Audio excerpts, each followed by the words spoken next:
Before credit cards and digital wallets valued jingled in metal, clinked in clay, and sometimes grew on cows. Tonight, we quietly trace the tale of currency from ancient barter markets to royal minting chambers and secret vaults beneath cities.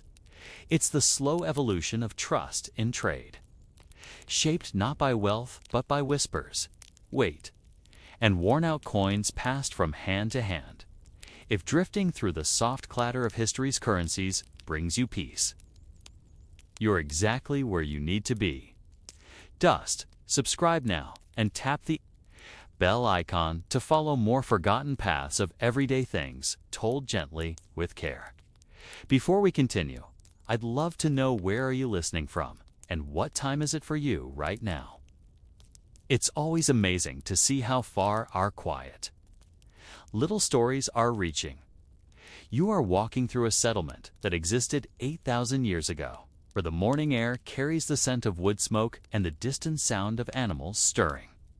The sun has barely risen, yet the community is already alive with activity. A woman emerges from her dwelling carrying a clay pot filled with grain that she spent days grinding by hand. She walks purposefully toward another hut, where a man sits working leather into supple strips that will become rope or perhaps a garment. This is the world before money, where every transaction required negotiation, where value was measured, not in abstract numbers, but in the weight of grain, the quality of craftsmanship, or the promise of future labor. The barter system, as historians have come to call it, was humanity's first organized method of exchange. It emerged naturally from the basic human need to specialize to become better at one thing, and trade that expertise for the things one could not produce alone. Credit Karma tells us that this system likely originated around 6,000 years ago, though archaeological evidence suggests informal bartering occurred much earlier. Perhaps as far back as 10,000 years ago, when the first agricultural communities began to form. The mechanics of barter were deceptively simple, yet extraordinarily complex. A farmer might trade a bushel of wheat for a pair of shoes from a shoemaker. But this transaction required what economists call the double coincidence of wants. Both parties had to desire what the other offered at precisely the same moment. Investopedia describes how this system worked. Bartering is a direct trade of goods and services. For instance, a farmer may exchange a bushel of wheat for a pair of shoes from a shoemaker. But imagine the countless times such perfect matches did not occur. The farmer might need shoes when the shoemaker needed grain, but what if the shoemaker needed meat instead? The farmer would first have to find someone willing to trade meat for grain, then trade that meat to the shoemaker for shoes. Each additional step added complexity and time to what should have been a simple exchange. Consider the daily challenges faced by our ancestors in this world without standardized value. A potter might spend weeks crafting a series of vessels, each representing hours of careful work, only to find that the community already had sufficient pottery. The value of his work fluctuated not based on the skill required or time invested, but on the immediate needs of his neighbors. A beautifully crafted pot might be worth a handful of grain during harvest season. But during a drought, that same pot might command enough stored food to feed a family for days. This variability made long-term planning nearly impossible and meant that surplus production was often risky. There was no guarantee that extra goods could be traded for something useful. The social structures that emerged from barter systems were intricate and deeply personal. Trust became the foundation of all commerce, but it was a trust that had to be renewed with each transaction. A reputation for fair dealing could span generations, while a single act of deception could destroy a family's trading relationships permanently. Communities developed elaborate systems of reciprocity, where favors and exchanges were remembered across seasons and years. The blacksmith who repaired tools during the spring planting might not be paid until after the harvest, when grain was abundant. These delayed exchanges required extraordinary social memory and communal enforcement of agreements. The geographic limitations of barter created isolated pockets of civilization, each developing its own preferences and specializations. A coastal community might place enormous value on salt, viewing it as more precious than gold, while an inland mountain village might consider salt nearly worthless, but treasure iron ore. These differences in valuation would later drive the development of trade routes, but during the pure barter era, they created distinct economic islands where the same object could have vastly different values depending on location. Seasonal fluctuations added another layer of complexity to barter economies. The value of furs skyrocketed during winter months, but plummeted during summer. Fresh fruits and vegetables commanded premium exchanges during their brief seasons, but were worthless when out of season. This seasonality meant that successful traders had to be experts not just in production, but in timing, storage, and preservation. A trader who could keep grain dry through the winter or preserve meat through the summer held significant advantages over those who consumed their goods immediately.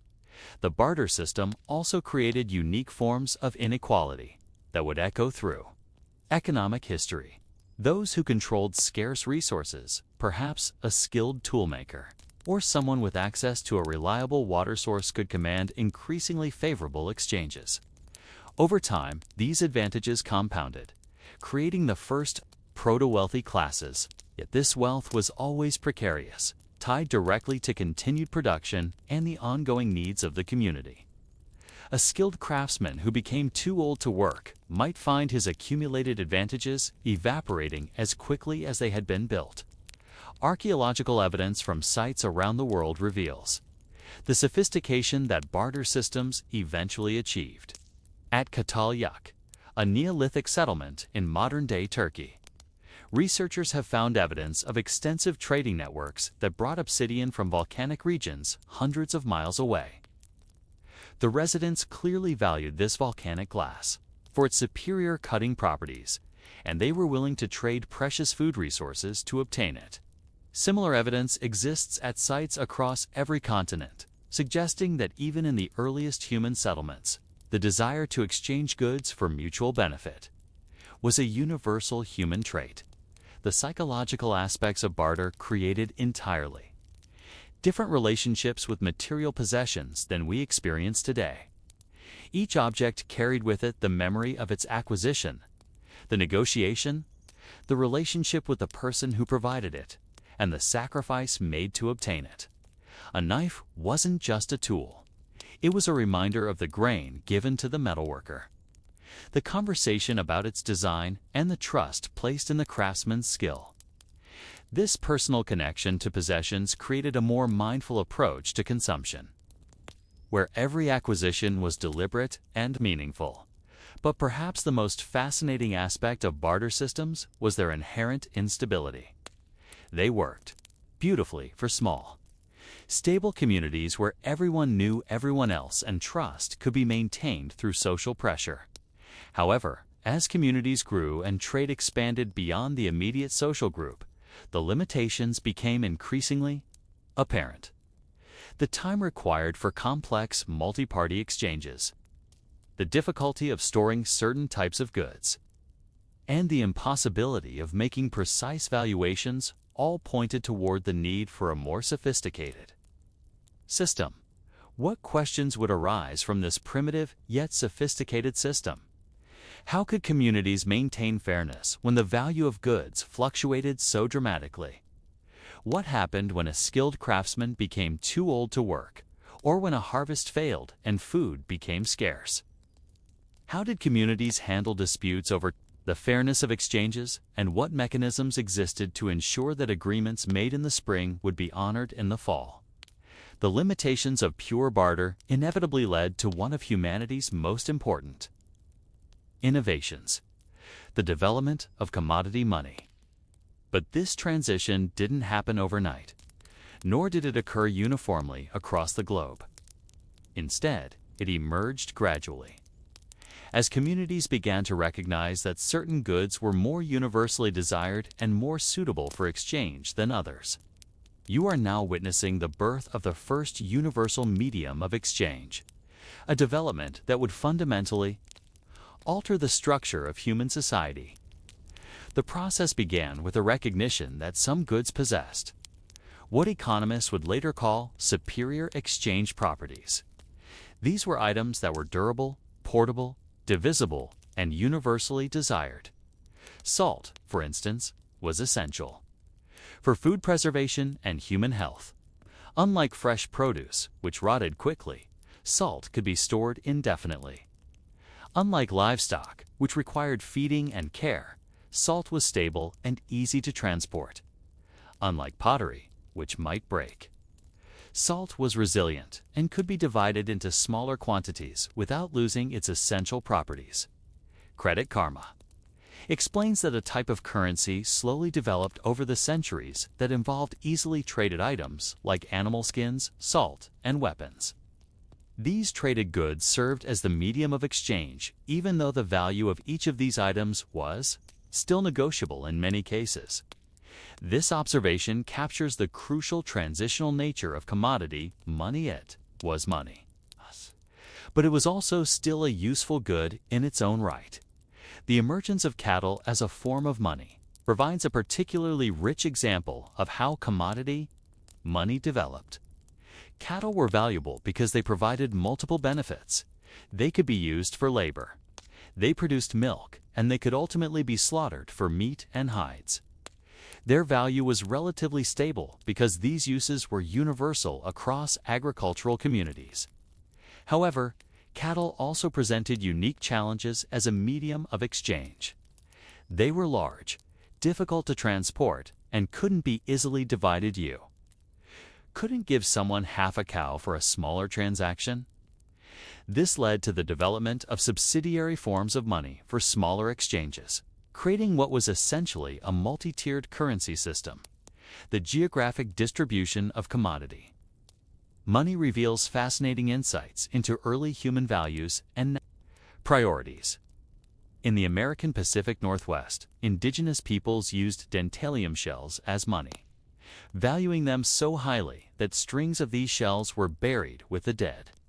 The shells were imported from specific locations and required considerable skill to harvest and prepare, making them naturally scarce. In ancient China, cowrie shells served a similar function, becoming so embedded in the concept of value that the Chinese character for money is derived from the pictograph for cowrie shell. Animal skins represented another widespread form of commodity money, particularly in northern regions where fur was essential for survival. The value of different skins varied enormously based on their rarity, quality, and practical uses. A beaver pelt might be worth several deer hides, while a bear skin could command enough grain to feed a family for weeks.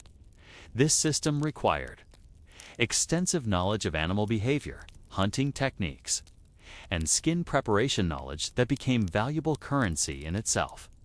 The development of metal commodity money marked a crucial turning point in human economic history.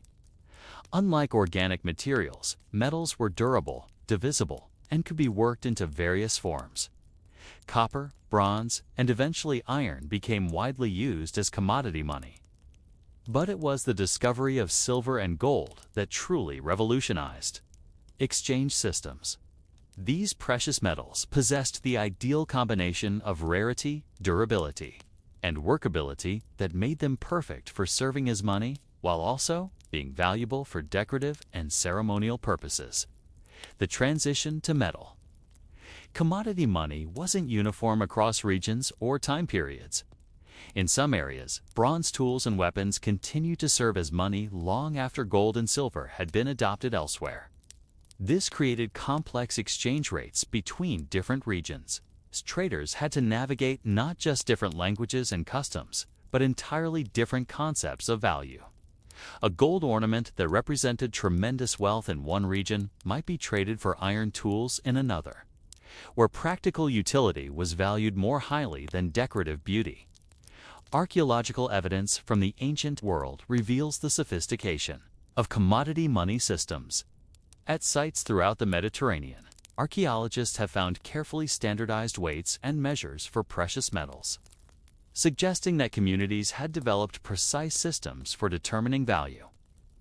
These weights often bore official marks or symbols, indicating that some form of governmental authority was involved in maintaining standards. This standardization was crucial for enabling trade between communities that might otherwise have very different ideas about appropriate exchange rates. The social implications of commodity money were profound and far-reaching. For the first time in human history, wealth could be accumulated and stored in a relatively compact, durable form.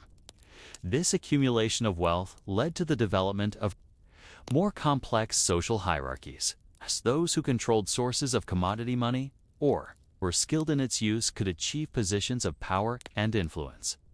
The metalworker who could produce bronze tools became wealthy, not just from the immediate value of his work, but from his ability to accumulate and control. Bronze as a medium of exchange. The psychological shift from barter to commodity money was equally significant. Instead of thinking in terms of direct exchanges, grain for pottery, meat for tools, people began to think in terms of intermediate values. A potter might now consider whether his work was worth 3 pieces of silver, which could then be exchanged for grain, rather than negotiating directly with a farmer. This abstraction of value was a crucial step toward the development of more sophisticated economic thinking. Commodity money also enabled the development of credit systems that would have been impossible under pure barter. A farmer could borrow silver to purchase seed with the understanding that he would repay the debt with interest after harvest. This credit system allowed for investment in future production, enabling communities to grow and develop more rapidly than would have been possible under pure barter systems. The standardization of commodity money, weights, and measures also laid the groundwork for mathematics and accounting. Communities developed increasingly sophisticated systems for calculating equivalent values, creating the first mathematical approaches to commerce. These calculations required not just arithmetic skill, but also deep knowledge of market conditions, seasonal variations, and the relative scarcity of different commodities. However, commodity money systems also created new forms of vulnerability and instability. The value of commodity money was tied directly to the supply and demand for the underlying commodity. A particularly good harvest might flood the market with silver ornaments, driving down their value. A drought might make food so scarce that even gold became secondary to grain. These fluctuations created the first economic cycles, periods of inflation and deflation that would become characteristic of monetary systems throughout history. The storage and security of commodity money became increasingly important as communities grew and trade expanded. Unlike barter goods, which were often consumed immediately, commodity money needed to be stored safely for extended periods. This led to the development of the first secure storage facilities, the precursors to banks. Communities developed elaborate systems for protecting their stores of precious metals, often involving religious institutions or warrior classes, who could provide security in exchange for payment. But even as commodity money systems reached their peak of sophistication, their limitations were becoming apparent. The weight and bulk of metal money made large transactions cumbersome. The need to verify the purity and weight of metals in every transaction created opportunities for fraud and counterfeiting. The geographic distribution of metal sources meant that some regions were naturally wealthier than others, creating economic imbalances that would influence political relationships for centuries. What new challenges would emerge from these early money systems? How would communities handle the counterfeiting and debasement of precious metals? What would happen when trade expanded beyond local regions, requiring exchanges between groups with very different ideas about value? How would the accumulation of wealth in portable form change social structures, and what new forms of inequality would emerge? The invention of standardized coinage represents one of the most significant leaps in human economic development, comparable to the invention of writing or the wheel. Around 640 BCE, in the ancient Chinese kingdom of Henan Province, the world's first mint began operation at Guangzhou, producing what archaeologists now call spade coins, standardized metal pieces that bore official marks guaranteeing their weight and purity. Investopedia tells us that Chinese archaeologists with the State University of Zhengzhou announced the discovery of the world's oldest known, securely dated coin minting site in Guangzhou in Henan Province, China. This development marked the beginning of the end for the cumbersome systems of weighing and verifying metal that had characterized commodity money. Almost simultaneously, roughly 600 BCE. King Alatus of Lydia, in what is now Western Turkey, was minting what many consider the first official currency, the Lydian stater. These coins were made from electrum, a naturally occurring alloy of gold and silver. Found in the rivers of Lydia, what made these coins revolutionary wasn't just their standardized weight and purity, but their official government backing. Each coin bore the stamp of royal authority, transforming a piece of metal into a guarantee of value that could be trusted across the entire kingdom. The transition from commodity money to standardized coinage solved numerous practical problems that had plagued earlier systems. No longer did merchants need to carry scales and weights to every transaction. No longer did they need to test the purity of silver or gold with each exchange. The government's stamp on the coin provided an official guarantee that the metal content was exactly what it claimed to be. This standardization dramatically reduced the time and complexity of transactions, enabling trade to expand in ways that had been impossible under earlier systems. The minting process itself was a closely guarded secret, representing some of the most advanced technology of its time. The creation of dies, the metal stamps used to impress designs onto blank metal pieces, required extraordinary skill in metallurgy and engraving. Each die had to be perfectly crafted to ensure that every coin was identical in weight, size, and design. The heating and cooling of metals, the precise measurement of alloys, and the physical process of striking coins all required expertise that took years to develop. The standardization of coinage had profound economic implications that extended far beyond simple convenience. For the first time in human history, value could be precisely calculated and compared across different transactions. A merchant could know exactly how much grain his coins would buy or how much he needed to save to purchase a particular tool. This precision enabled the development of fixed prices, rather than the variable negotiations that had characterized earlier systems. Markets became more efficient, as buyers and sellers could quickly agree on terms without extended bargaining. The social implications of standardized coinage were equally transformative. The government's role in guaranteeing the value of money created a new form of social contract between rulers and subjects. Citizens had to trust that their government would maintain the purity and weight of coins, while governments had to maintain that trust to preserve their authority. This relationship between monetary policy and political power would become one of the defining characteristics of organized states throughout history.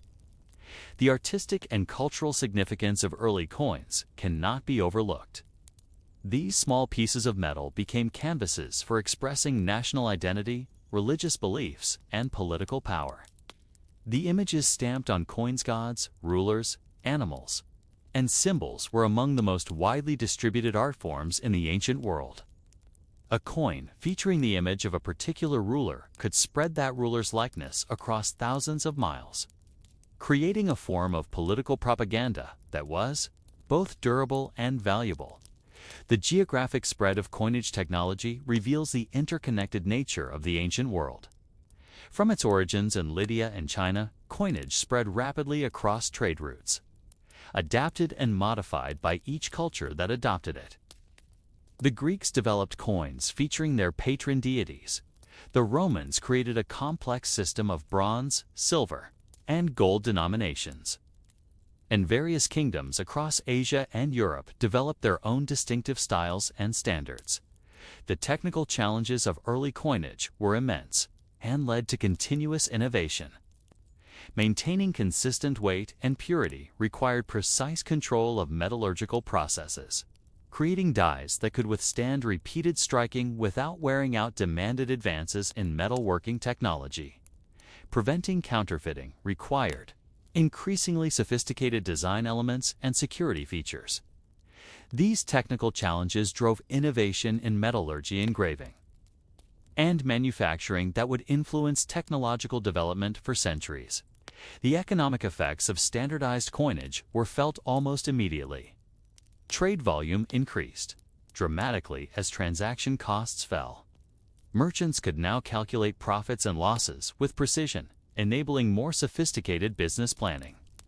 The development of standard denominations made it possible to price goods consistently across different markets and time periods. This consistency was crucial for the development of more complex economic relationships, including lending, investment, and long-term contracts. The storage and security of coined money presented new challenges and opportunities. Unlike commodity money, which had value primarily because of its usefulness, coins were valuable primarily because of their monetary function. This meant that coin storage required different approaches than had been used for commodity money. The development of secure storage facilities, the precursors to banks, accelerated as communities needed safe places to store their coined wealth. The international implications of standardized coinage were profound. Different kingdoms and regions developed their own coin standards, creating complex exchange rates and the need for money changers who could convert between different systems. These exchange rates fluctuated based on the relative strength of different economies, the availability of precious metals, and political relationships between regions. The profession of money changing became crucial for international trade, requiring deep knowledge of different coinage systems and current exchange rates. The psychological and social effects of standardized coinage were subtle but significant. The precision of coined money encouraged more mathematical thinking about value and exchange. People began to think in terms of exact amounts rather than approximate equivalences. This precision influenced not just economic behavior, but also social relationships, as debts and obligations could be calculated exactly rather than negotiated subjectively. However, standardized coinage also created new forms of economic vulnerability. The concentration of monetary authority in government hands meant that political instability could directly affect the value of money. Corrupt or incompetent rulers could debase coins by reducing their metal content while maintaining their face value, creating inflation and eroding trust in the monetary system. The history of coinage is filled with examples of governments that destroyed their economies through monetary mismanagement.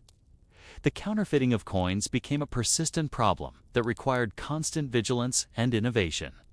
Skilled craftsmen could create convincing replicas of official coins, undermining the trust that was essential to the monetary system. Governments developed increasingly sophisticated methods for detecting counterfeit coins, including detailed knowledge of the weight, color, and sound of genuine coins. The penalty for counterfeiting was often death, reflecting the serious threat that fake money posed to economic stability. The development of different denominations created complex hierarchies of value that influenced social relationships. Large denomination coins were used for major transactions and were often held only by wealthy individuals. Small denomination coins enabled everyday purchases and were used by common people. The ability to make change, to break down large denomination coins into smaller units became a crucial skill for merchants and required careful planning and inventory management. As coinage systems matured, they began to influence political and military power in ways that their inventors had not anticipated. The ability to mint coins became a symbol of sovereignty, and the right to mint was jealously guarded by rulers. The control of silver and gold sources became a matter of national security, influencing territorial expansion and military strategy. Wars were fought over access to precious metals, and control of mints became a crucial objective in political conflicts. But even as standardized coinage solved many problems of earlier monetary systems, it created new questions and challenges. How could governments maintain the purity of their coins while managing the practical demands of minting? What happened when precious metals became scarce, or when new sources were discovered? How could the fixed nature of coined money adapt to changing economic conditions? These questions would drive the next phase of monetary evolution, as communities grappled with the limitations of metal-based money and began to imagine new forms of value that could transcend the physical constraints of gold and silver. You are standing in the ruins of what was once a thriving Roman marketplace. Circa 500 CE, the great stone buildings that once housed merchants from across the known world now stand empty, their marble columns cracked and overgrown with weeds. The sophisticated monetary system that had unified an empire stretching from Britain to the Middle East has collapsed, along with the political structures that supported it. In the scattered settlements that dot the former Roman territories, people have returned to bartering grain for tools, livestock for clothing, and labor for shelter. The golden aureus and silver denarius, once accepted from Hadrian's Wall to the Nile Delta, are now curiosities buried and abandoned, hoards or melted down for their metal content. This collapse of monetary systems following the fall of Rome represents one of history's most dramatic reversals in economic development. The sophisticated banking networks that had facilitated trade across continents vanished almost overnight. The standardized weights and measures that had enabled precise calculation of value were forgotten. The legal frameworks that had enforced contracts and guaranteed the authenticity of coins crumbled along with the imperial bureaucracy. Europe entered what economic historians call the Great Regression, a period when monetary sophistication retreated to levels not seen since before. The first standardized coins were minted. The impact of this monetary collapse extended far beyond simple inconvenience. Without a reliable medium of exchange, specialization became extremely difficult. A skilled metalworker might create beautiful tools and weapons, but if no one in his immediate community needed his services, his skills became worthless. Trade, routes that had connected distant regions for centuries, gradually fell into disuse. The famous Silk Road, which had carried goods and ideas between Europe and Asia for generations, fragmented into isolated local networks. Cities, which had thrived on commerce and trade, shrank dramatically as their economic foundations crumbled. The social structures that had developed around monetary systems also collapsed. The Roman middle class, which had built wealth through trade and skilled craftsmanship, largely disappeared. Society reorganized around land ownership and personal relationships rather than economic exchange. The feudal system that emerged was essentially a formalized barter economy, where land tenure was exchanged for military service and agricultural labor was traded for protection and shelter. Money, when it existed at all, was primarily useful for paying taxes to distant rulers or purchasing luxury goods from traveling merchants. Archaeological evidence from this period reveals the extent of economic decline. Coin hoards from the late Roman period are common throughout Europe, suggesting that people were burying their money in times of crisis and never returning to reclaim it. The coins found in these hoards often show signs of wear and damage, indicating that they were being used long after their original minting. New coin production virtually ceased in many regions, and the coins that did circulate were often crude imitations of earlier Roman designs. The regional variations in post-Roman monetary systems reveal the fragmented nature of early medieval Europe. In some areas, Byzantine coins continued to circulate, maintaining a tenuous connection to the surviving Eastern Roman Empire. In others, local rulers attempted to mint their own currencies, often with limited success. The quality of these locally produced coins was generally poor, with inconsistent weight and purity that made them unsuitable for long-distance trade. Most transactions returned to the weighing and testing of precious metals that had characterized pre-Roman systems. The preservation of monetary knowledge during this period fell largely to religious institutions and isolated scholarly communities. Monasteries maintained libraries that contained treatises on mathematics, metallurgy, and economics, preserving knowledge that would prove crucial for later monetary revival. These institutions often functioned as the only stable economic entities in their regions, managing agricultural production, craft workshops, and limited trade networks. The monastic economy, based on self-sufficiency and limited external exchange, represented a middle path between pure barter and monetary exchange. The gradual recovery of monetary systems in medieval Europe was intimately connected to the broader revival of trade and urban life. As agricultural productivity improved and population grew, communities began to produce surpluses that could be traded with neighboring regions. The development of improved transportation technology, including better roads and more efficient wagons, made it economically feasible to transport goods over longer distances. The growth of regional fairs and markets created regular opportunities for exchange that had been absent during the immediate post-Roman period.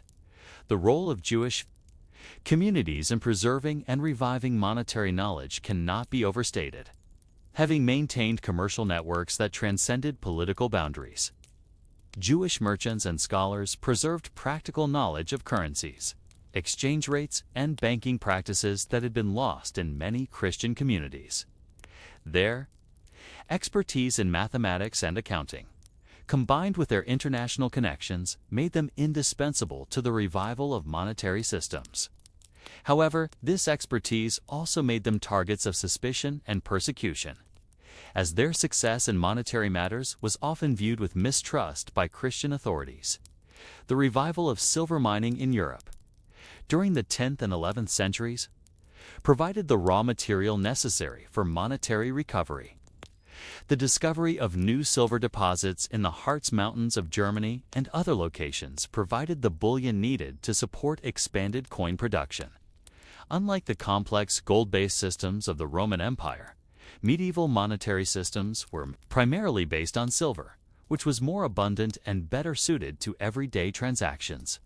This shift to silver-based systems would characterize European monetary development for centuries. The political implications of monetary revival were profound. The ability to mint coins became a symbol of sovereignty and political legitimacy. Local rulers who could successfully establish and maintain currencies gained significant advantages in trade and taxation. The control of mints became a jealously guarded privilege, with rulers often granting minting rights to specific cities or institutions in exchange for political support. The quality and reliability of a ruler's currency became a reflection of his political strength and administrative competence.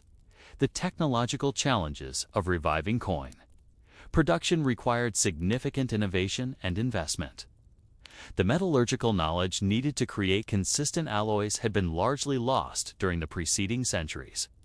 The skills required to engrave dies and operate minting equipment had to be redeveloped from scratch. The establishment of secure facilities for storing precious metals and protecting the minting process required substantial resources and organization. These challenges meant that successful monetary revival was often limited to the most politically and economically stable regions. The social psychology of returning to monetary systems reveals fascinating insights into human economic behavior. Communities that had functioned for generations on barter and personal relationships had to rebuild trust in abstract representations of value. The process of accepting that a small piece of silver stamped with a ruler's image was worth specific quantities of grain or livestock required a collective act of faith.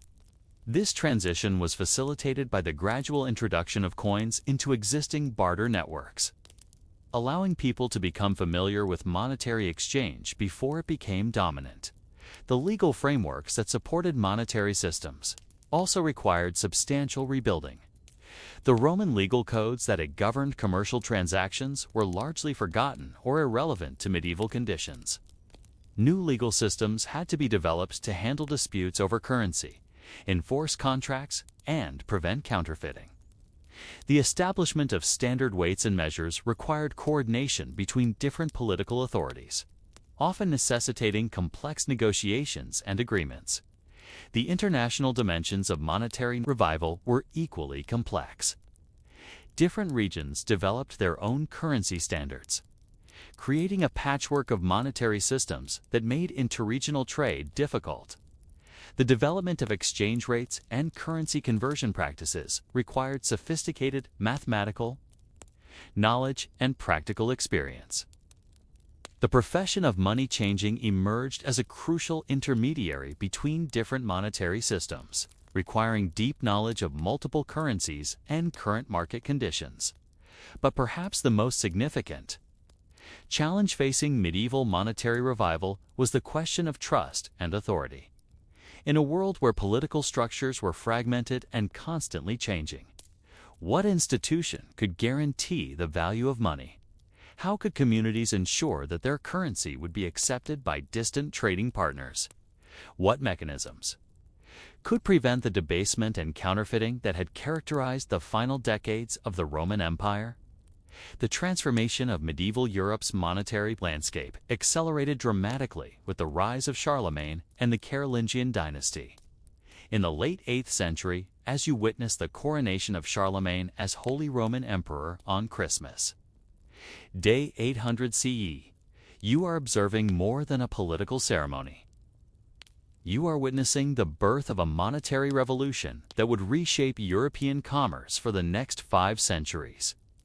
The most significant reform came with Charlemagne's decision to standardize currency across his vast empire, creating what would become known as the Carolingian monetary system. Medieval Reporter explains that as part of the many reforms instituted by him, the standardization of currency was significant. For the first time in centuries, markets grew. Chiefly, Charlemagne reinstituted the silver denarius in French denier as what came to be known as the Aachen penny, and gave it a specific silver content per coin, oscillating between 0.94 and 0.96 silver purity in modern standards. This standardization represented a return to the precision that had characterized Roman coinage, but adapted to the realities of medieval, political, and economic structures. The technical specifications of the Carolingian system were remarkably sophisticated. 240 deniers constituted a libra, the Roman pound, creating a decimal-based system that simplified calculations and accounting.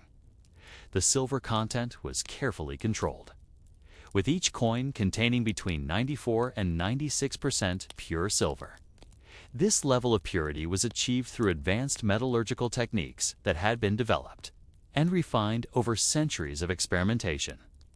The consistency of weight and purity was maintained through strict oversight of mint operations and severe penalties for debasement. The spread of the Carolingian system across Europe demonstrates the interconnected nature of medieval political and economic development. Medieval Reporter notes that the denier system swiftly spread through continental Europe in the 9th century, both as an accepted currency and as a reliable monetary structure. Within a century, the Anglo-Saxon king of Mercia Afe famously copied Charlemagne's Aachen penny. From there it trickled down to other kingdoms. This adoption wasn't simply imitation. It represented a recognition that standardized currency was essential for participation in the expanding European economy. The variations in the Carolingian system across different regions revealed the complex relationship between monetary uniformity and political sovereignty. While the basic structure remained consistent, different kingdoms developed their own distinctive versions.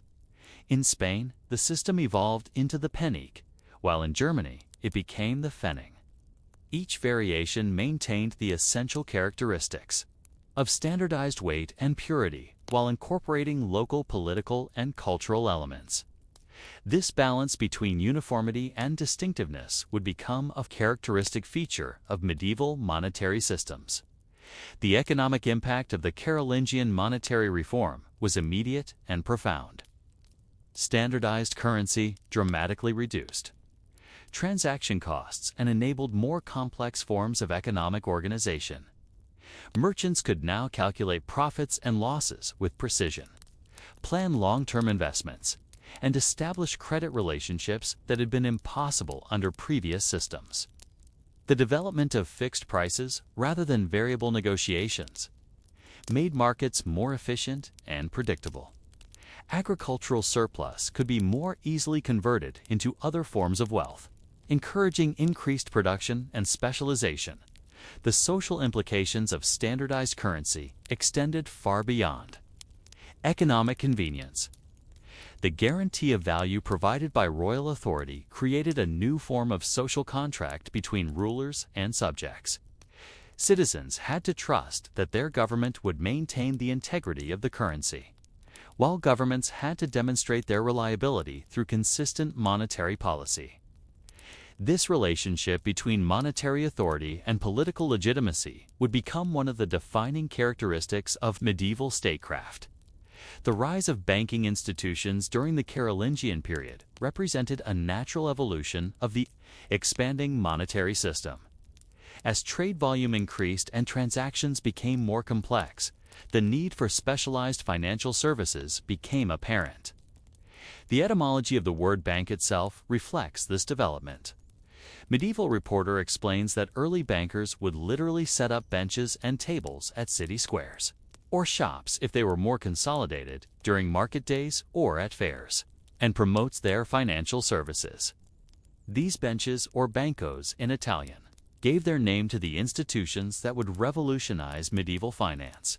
The services provided by early medieval bankers were remarkably sophisticated.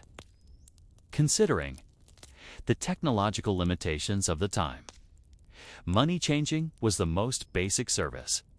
Converting between different regional currencies and testing coins for authenticity and purity.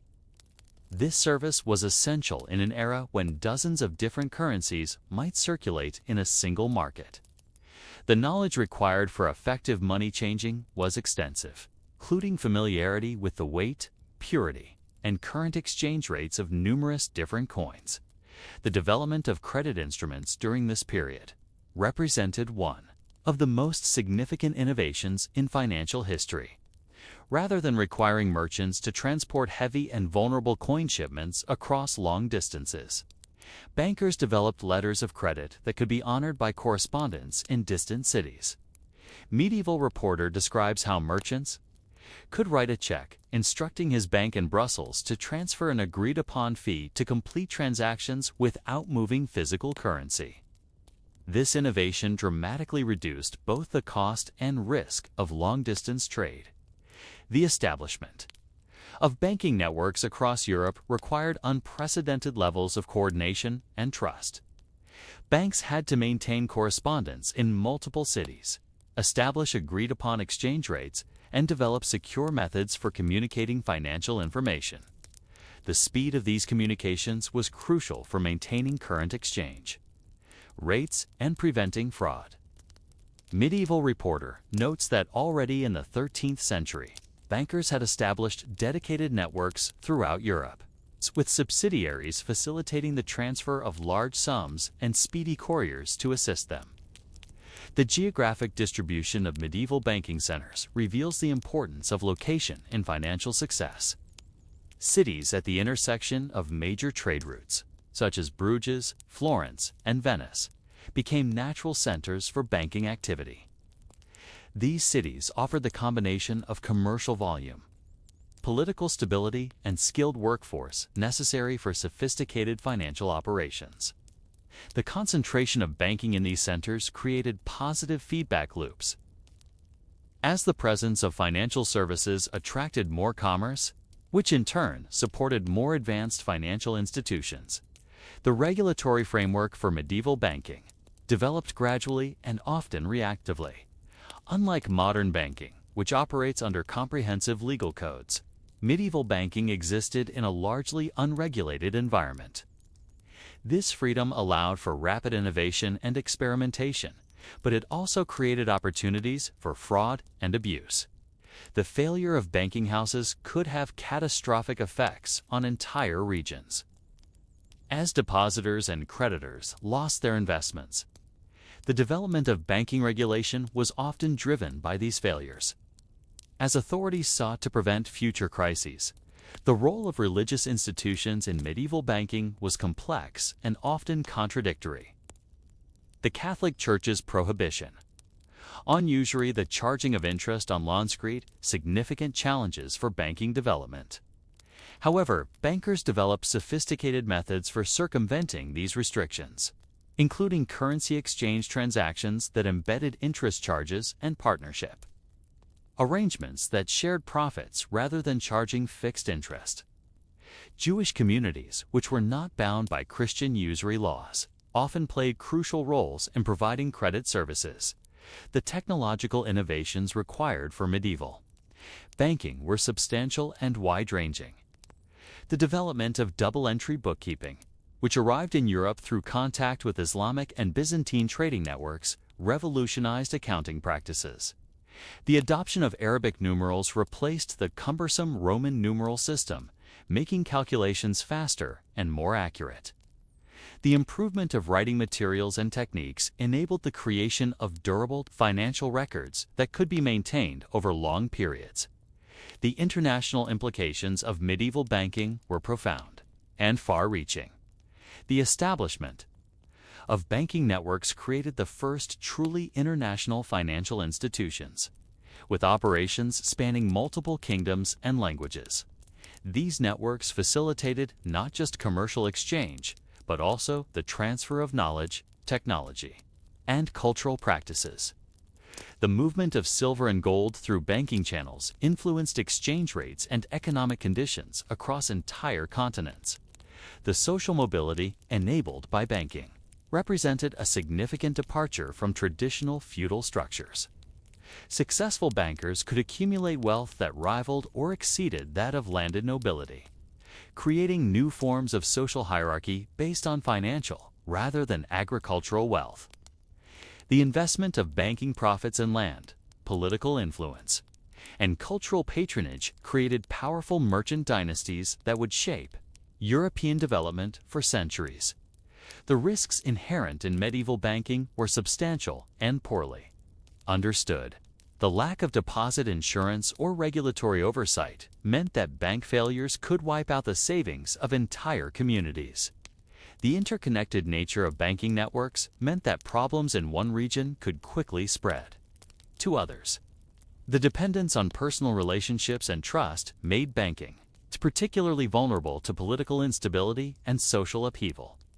But even as medieval banking reached new levels of sophistication, fundamental questions remained unresolved. How could the risks of banking be managed without stifling innovation? What happened when the expansion of credit outpaced the availability of precious metals to support it? How could banking networks maintain stability across diverse political and cultural boundaries? These questions would drive the next phase of monetary evolution, as communities grappled with the benefits and dangers of increasingly complex financial systems. The transformation of medieval banking from simple, money-changing operations to sophisticated international networks reached its zenith in the Italian city-states of the 13th and 14th centuries. You are walking through the narrow streets of Florence. In 1350, where the clatter of coins and the scratch of quill pens create a constant symphony of commerce. The great banking houses, the Medici, the Pazzi, the Bardi, and the Paratisi have built financial empires that stretch from London to Constantinople, from Bruges to Alexandria. These institutions represent the pinnacle of medieval financial innovation, combining technological advancement, political influence, and commercial acumen in ways that would not be seen again until the modern era. The Italian banking houses emerged from a unique combination of geographic, political, and cultural factors that created the perfect environment for financial innovation. The fragmented political landscape of Italy, with its numerous independent city-states, created intense competition that drove innovation and efficiency. The location of these cities at the crossroads of European and Mediterranean trade routes provided access to diverse markets and currencies. The revival of Roman law and the development of sophisticated legal frameworks created the institutional foundation necessary for complex financial operations. The Medici Bank, founded in 1397 by Giovanni di Bicci de' Medici, represents the most successful example of medieval banking innovation. The bank structure was remarkably sophisticated, with a central office in Florence and branches throughout Europe operated as semi-independent partnerships. This structure allowed for local management while maintaining central coordination and risk sharing. The bank's success was built on a combination of traditional banking services, currency exchange, deposit taking, and lending, with innovative new services, including letters of credit, insurance, and foreign exchange speculation. The technological innovations pioneered by Italian banking houses were as important as their organizational structures. The development of double-entry bookkeeping, which the Italians learned from Islamic and Byzantine merchants, revolutionized accounting practices. This system, which recorded every transaction as both a debit and credit, made it possible to maintain accurate financial records and calculate profits and losses with precision. The adoption of Arabic numerals, which replaced the cumbersome Roman numeral system, made calculations faster and more accurate. The international scope of Italian banking operations was unprecedented in medieval Europe. The Medici Bank maintained branches in major commercial centers including London, Bruges, Venice, Rome, Naples, Milan, Pisa, and Avignon. Each branch was staffed by skilled managers who understood local languages, customs, and legal systems. The coordination of activities across these widely dispersed operations required sophisticated communication systems and unprecedented levels of trust and cooperation. The financing of international trade was one of the most important services provided by Italian banking houses. Rather than requiring merchants to transport heavy and vulnerable coin shipments across long distances, banks developed letters of credit that could be honored by correspondents in distant cities.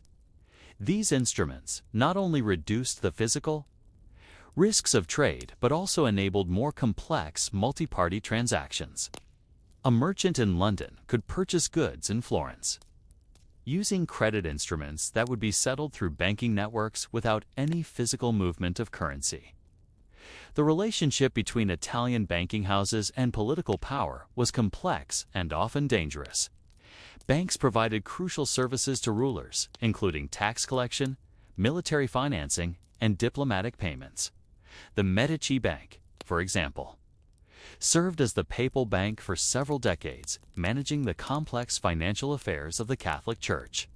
However, this relationship with political power also created significant risks. The failure of rulers to repay loans could bankrupt even the largest banking houses, as happened to the Bardi and Peruzzi banks when King Edward III of England defaulted on his debts.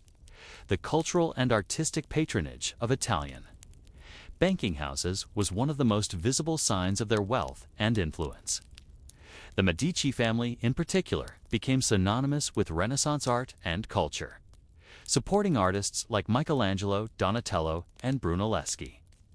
This patronage was not merely philanthropic, it served important political and social functions, demonstrating the family's wealth and taste while building relationships with influential cultural figures. The connection between banking wealth and cultural achievement created a feedback loop that encouraged further innovation and investment. The management of foreign exchange was one of the most sophisticated aspects of Italian banking operations. Banks had to maintain current knowledge of exchange rates across dozens of different currencies, understand the factors that influenced these rates, and develop strategies for managing the risks associated with currency fluctuations. The ability to profit from foreign exchange transactions required deep knowledge of political and economic conditions across Europe, as well as sophisticated mathematical skills. The development of credit instruments during this period represented one of the most significant innovations in financial history. Beyond simple loans, Italian banks developed complex instruments, including bills of exchange, promissory notes, and various forms of insurance. These instruments enabled merchants to conduct business across vast distances without the need for physical currency transport. The standardization of these instruments and the development of legal frameworks for their enforcement created the foundation for modern commercial finance. The risk management practices of Italian banking houses were necessarily sophisticated. Given the dangerous environment in which they operated, banks developed techniques for diversifying their portfolios across different geographic regions and economic sectors. They established reserve funds to handle unexpected losses and developed early forms of insurance to protect against specific risks. The practice of maintaining multiple partnerships allowed banks to isolate losses in individual operations while protecting the overall institution. The social implications of Italian banking success were profound and far-reaching. The accumulation of wealth by banking families created new forms of social hierarchy that challenged traditional feudal structures. Banking wealth was more liquid and flexible than land-based wealth, enabling rapid responses to changing conditions. The international connections of banking houses created cosmopolitan perspectives that influenced everything from politics to fashion. The success of banking families demonstrated that commerce and finance could be paths to power and influence that rivaled or exceeded those of traditional nobility. The educational innovations pioneered by Italian banking houses were crucial to their success. Banks established schools and training programs that taught mathematics, accounting, languages, and commercial practices. The development of standardized training methods ensured that bank employees across different locations could work together effectively. The emphasis on practical mathematics and accounting skills influenced educational practices throughout Europe, contributing to the broader intellectual developments of the Renaissance. The decline of Italian banking houses in the 15th century reveals the inherent instability of medieval financial systems. The combination of political upheaval, military conflicts, and economic disruption created conditions that even the most sophisticated banking houses could not survive. The failure of major borrowers, including kings and popes, created cascading failures that brought down entire banking networks. The shift of trade routes following the discovery of the Americas reduced the advantages of Italian geographic location. The legacy of Italian banking houses extended far beyond their immediate time and place. The financial instruments they developed became the foundation for modern commercial banking. The organizational structures they pioneered influenced the development of modern corporations. The mathematical and accounting techniques they refined became standard practices throughout Europe. The political and cultural influence they wielded demonstrated the potential power of financial institutions.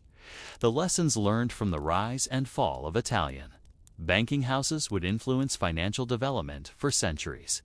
The importance of diversification, the dangers of over-reliance on political borrowers, and the need for regulatory oversight all became apparent through the experiences of these pioneering institutions. The balance between innovation and stability, between profit and risk, between private interest and public good would continue to challenge financial systems throughout history. But even as Italian banking houses achieved unprecedented success, they also revealed the limitations of medieval monetary systems. The dependence on precious metals for monetary backing created constraints on credit expansion that limited economic growth. The lack of central banking institutions meant that financial crises could spread uncontrolled through the system. The absence of deposit insurance or regulatory oversight created vulnerabilities that could bring down entire financial networks. What new innovations would be needed to transcend these limitations? How could monetary systems evolve to support even larger and more complex economies? What would happen when the demand for currency exceeded the supply of precious metals? These questions would drive the next phase of monetary evolution as communities began to experiment with new forms of money that could transcend the physical constraints of gold and silver. You are standing in a bustling marketplace in Sichuan Province, Western China. In the year 995 CE, the air is thick with the smoke of cooking fires and the dust kicked up by countless feet moving through the narrow streets. Around you, merchants are engaged in the ancient ritual of commerce. But there's something different about this scene that would be immediately apparent to any visitor from Europe or the Middle East.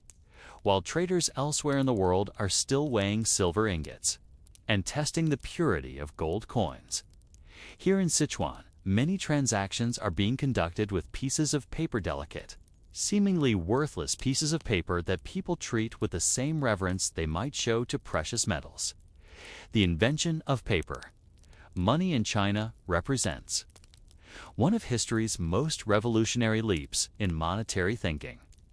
Unlike previous monetary innovations, which had evolved gradually from commodity money to standardized coinage, paper money represented a complete break with the past. For the first time in human history, people were accepting pieces of paper as payment for goods and services, not because the paper had intrinsic value, but because of what it represented: a promise, a guarantee, a claim on value that existed. Elsewhere, Hoover Institution explains that paper money originated in the private sector.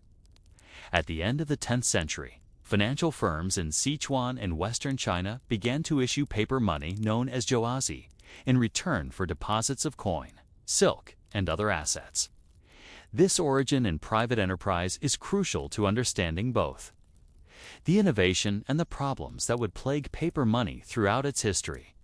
The jiaozi were not government-issued currency, but private promissory notes, certificates of deposit that could be exchanged for real value at the issuing institution. The economic conditions that led to the invention of paper money in Sichuan were unique and specific to that time and place. The region was experiencing rapid economic growth, driven by improvements in agricultural productivity and the expansion of trade networks. The increase in commercial activity created a growing demand for a medium of exchange, but the existing copper coin system was proving inadequate.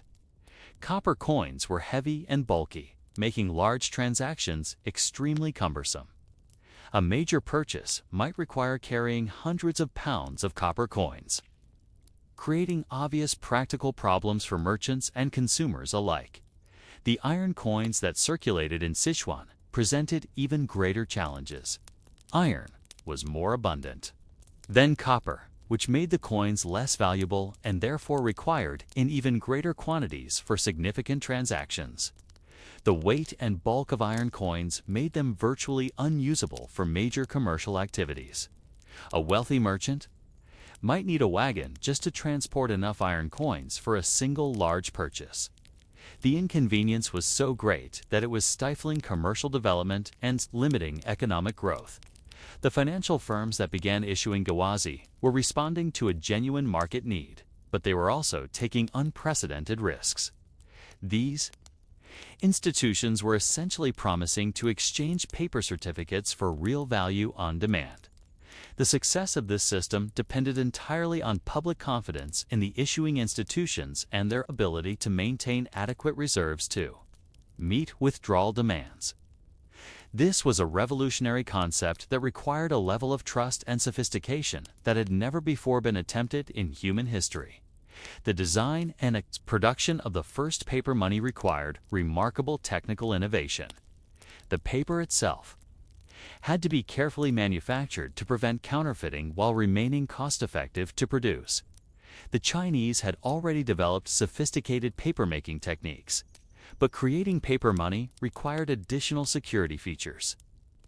The jiaozi were printed with multiple colors, complex designs, and special seals that would be difficult to reproduce.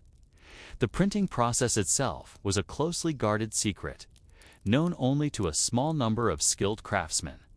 The social and psychological acceptance of paper money was perhaps the most remarkable aspect of its early development. People had to overcome thousands of years of conditioning that associated money with intrinsic value. The idea that a piece of paper could be worth substantial amounts of gold or silver required a fundamental shift in thinking about the nature of value itself.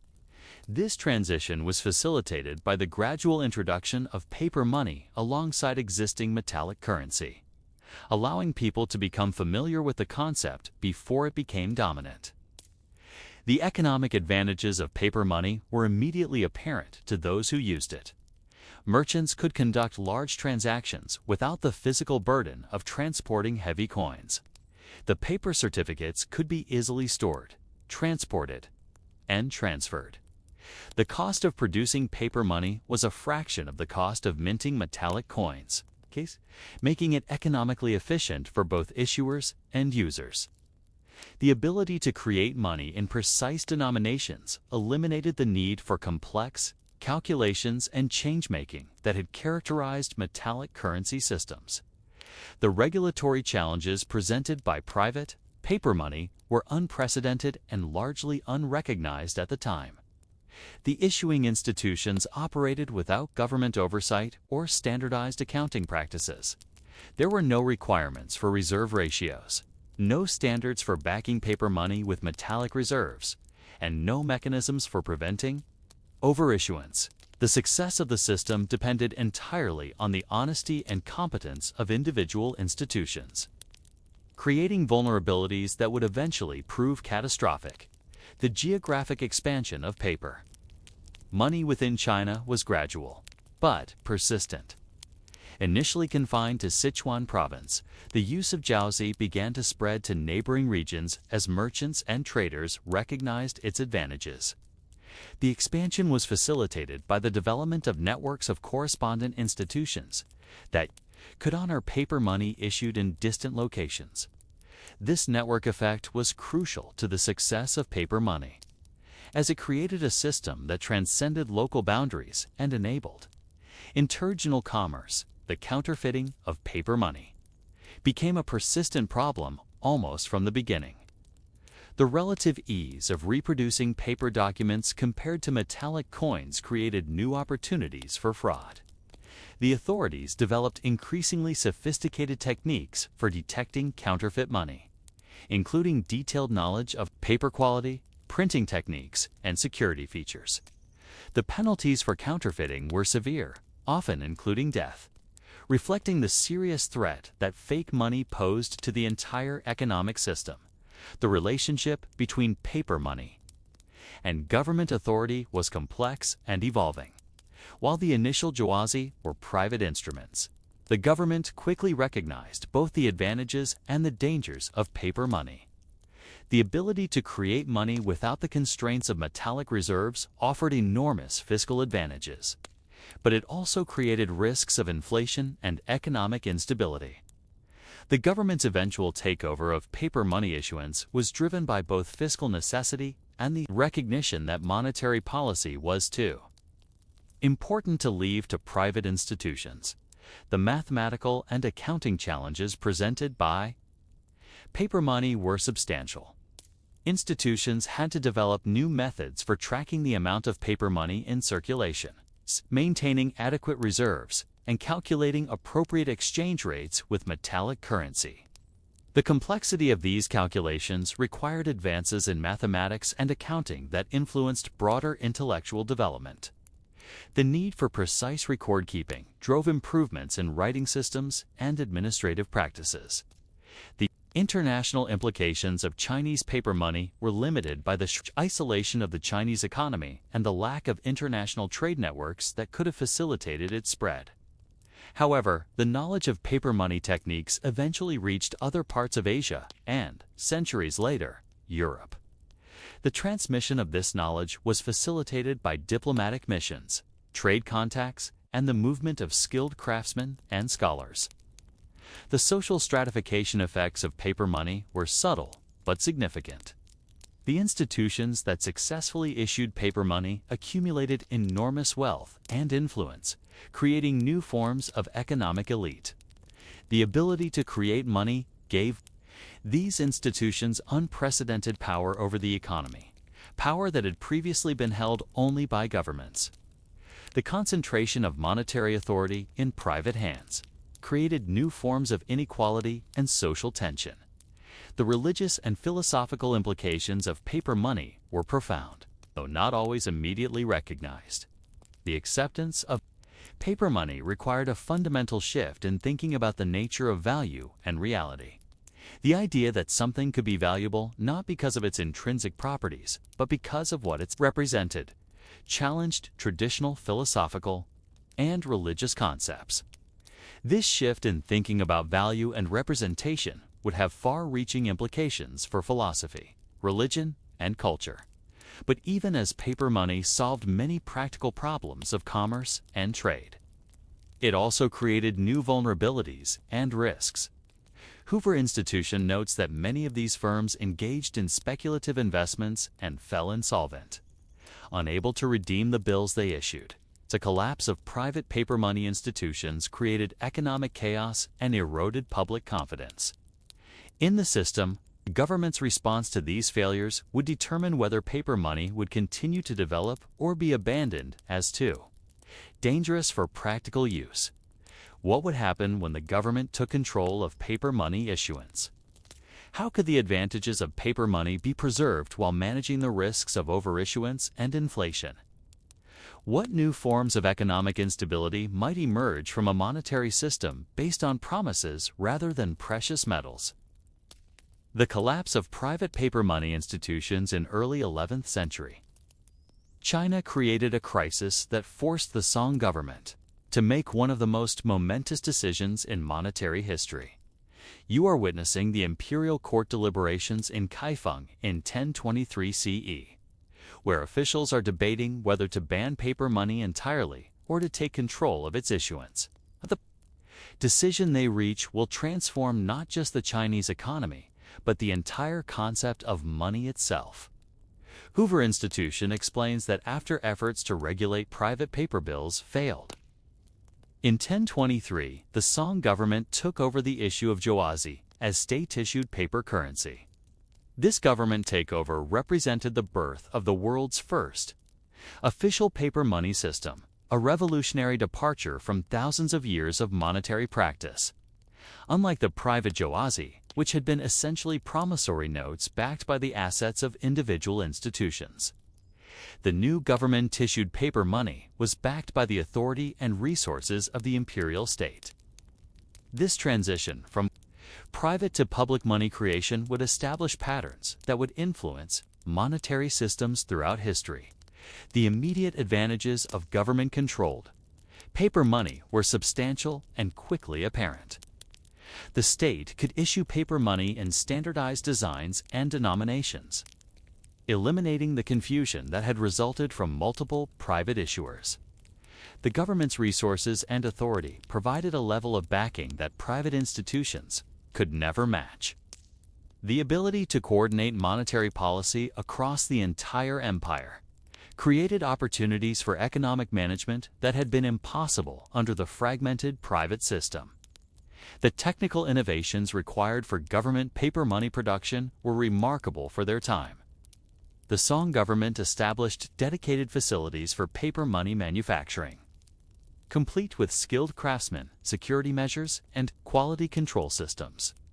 The paper itself was made from mulberry bark using techniques that had been refined over centuries.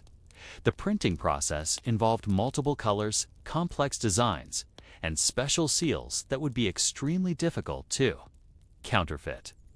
The security features included specific types of ink, paper texture, and printing techniques that were closely guarded state secrets. The administrative challenges of managing a paper money system were unprecedented in scope and complexity. The government had to establish systems for tracking the amount of paper money in circulation, maintaining adequate reserves to back the currency, and managing the exchange rates between paper money and metallic currency. The development of these administrative systems required advances in mathematics, counting, and bureaucratic organization that influenced broader governmental practices. The economic impact of government-issued paper money was immediate and transformative. Hoover Institution notes that under government auspices, Joazi soon became the dominant money in the Sichuan region, largely displacing coin. The efficiency gains from using paper money instead of heavy metallic coins enabled a dramatic expansion of trade and commerce. Merchants could conduct business over much larger geographic areas, and the reduced transaction costs encouraged increased specialization and productivity. The fiscal advantages of paper money for the government were enormous and tempting. Unlike metallic coins, which required substantial amounts of precious metals to produce, paper money could be created at a fraction of the cost. This meant that the government could potentially finance its operations simply by printing more money, a power that no government in history had ever possessed. The temptation to abuse this power would prove to be one of the greatest challenges facing the Song monetary system. The regional expansion of paper money beyond Sichuan required careful planning and implementation. The government had to establish networks of exchange offices where paper money could be converted to metallic currency and vice versa. The success of this expansion depended on maintaining public confidence in the government's ability to honor its monetary promises. The establishment of reserve funds and the development of policies for managing the money supply became crucial elements of the system's success. The social acceptance of government paper money was facilitated by several factors that had not been present during the private Joazi era. The authority of the imperial government provided a level of confidence that private institutions could not match. The standardization of paper money designs and denominations made the system easier to understand and use. The government's ability to accept paper money for tax payments created a guaranteed demand that helped maintain its value. The mathematical and accounting innovations required for managing a paper money system were substantial and far-reaching. Government officials had to develop new methods for calculating appropriate reserve ratios, managing the relationship between paper money and metallic currency, and tracking the circulation of money throughout the empire. These mathematical challenges drove advances in numerical techniques and accounting practices that influenced broader intellectual development. The legal framework for government paper money required the development of new laws and regulations. The government had to establish penalties for counterfeiting, create legal mechanisms for enforcing the acceptance of paper money, and develop procedures for handling disputes related to monetary transactions. The creation of these legal frameworks represented a significant expansion of government authority into areas that had previously been managed by private agreement and custom. The international implications of Chinese paper money were limited by the relative isolation of the Chinese economy, but the knowledge of paper money techniques gradually spread to other regions. Foreign merchants and diplomats who visited China were amazed by the sophistication of the paper money system, and some attempted to introduce similar systems in their home countries. However, the cultural and institutional prerequisites for successful paper money implementation were not present in most other societies. The economic cycles created by paper money were more complex and volatile than those associated with metallic currency systems. The government's ability to create money without the constraints of precious metal supplies meant that monetary policy could respond more flexibly to economic conditions. However, this flexibility also created new opportunities for economic instability, as overissuance of paper money could lead to inflation and the erosion of public confidence. The military applications of paper money were significant and strategically important. The ability to finance military operations without the need to transport heavy metallic coins provided substantial logistical advantages. Paper money could be used to pay soldiers, purchase supplies, and finance infrastructure projects in ways that had been impossible with metallic currency. However, The military use of paper money also created risks, as enemy forces could potentially undermine the economy by counterfeiting or destroying paper money supplies. The cultural and philosophical implications of government paper money were profound and lasting. The acceptance of paper money required a fundamental shift in thinking about the nature of value and authority. The idea that pieces of paper could be valuable because of government backing rather than intrinsic properties challenged traditional concepts of wealth and worth. This shift in thinking about value and representation would influence art, literature, and philosophy for centuries. The success of the Song paper money system during the 11th and 12th centuries demonstrated the enormous potential of government-controlled monetary systems. The efficiency gains from using paper money enabled unprecedented levels of economic activity and governmental capability. The system's ability to adapt to changing economic conditions and to support rapid growth made it a model for later monetary innovations. However, the very success of the system also created new vulnerabilities and temptations. The government's ability to create money without immediate SCOIs made it possible to finance ambitious projects and military campaigns that might otherwise have been impossible. The ease of paper money creation also made it tempting to solve fiscal problems by simply printing more money, a temptation that would prove increasingly difficult to resist as the dynasty faced mounting challenges. The technological challenges of maintaining a paper money system were ongoing and required constant innovation. The government had to continuously improve security features to stay ahead of counterfeiters, develop new printing techniques to increase efficiency, and maintain the quality of paper and ink supplies. The technical knowledge required for these operations was highly specialized and closely guarded, creating dependencies on skilled craftsmen and technicians. The regional variations in paper money acceptance and use revealed the complex relationship between central authority and local economic conditions. While paper money was highly successful in commercial centers and areas with strong government presence, it was less well accepted in rural areas and regions with limited government authority. This geographic variation in acceptance created complex exchange rate relationships and arbitrage opportunities that required careful management. But even as the Song paper money system achieved remarkable success, it also revealed the inherent tensions and vulnerabilities of government-controlled monetary systems.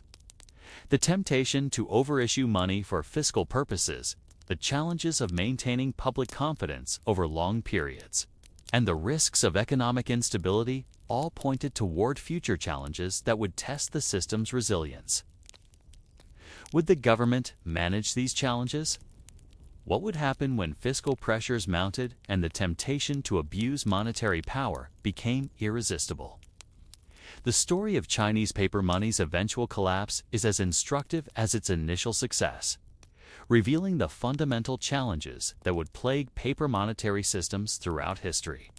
You are observing the imperial court during the late Song dynasty in 1200 CE, where officials are grappling with a crisis that threatens the very foundation of their economic system. The paper money that had once enabled unprecedented prosperity is now viewed with suspicion and fear. Merchants are demanding metallic currency for their goods, and the government's ability to maintain the value of its paper promises is rapidly eroding. The first signs of trouble had appeared during the mid-12th century, when the government began to face mounting fiscal pressures. Military campaigns against northern neighbors, infrastructure projects, and the general expenses of governing a vast empire created enormous financial demands. The temptation to solve these problems by printing more paper money proved irresistible. Hoover Institution notes that although paper currency suffered severe depreciation, it became even more deeply entrenched in the private economy. This observation captures the paradox of paper money. Even as its value declined, its convenience and utility kept it in circulation. The mechanics of paper money depreciation were complex and poorly understood by contemporary observers.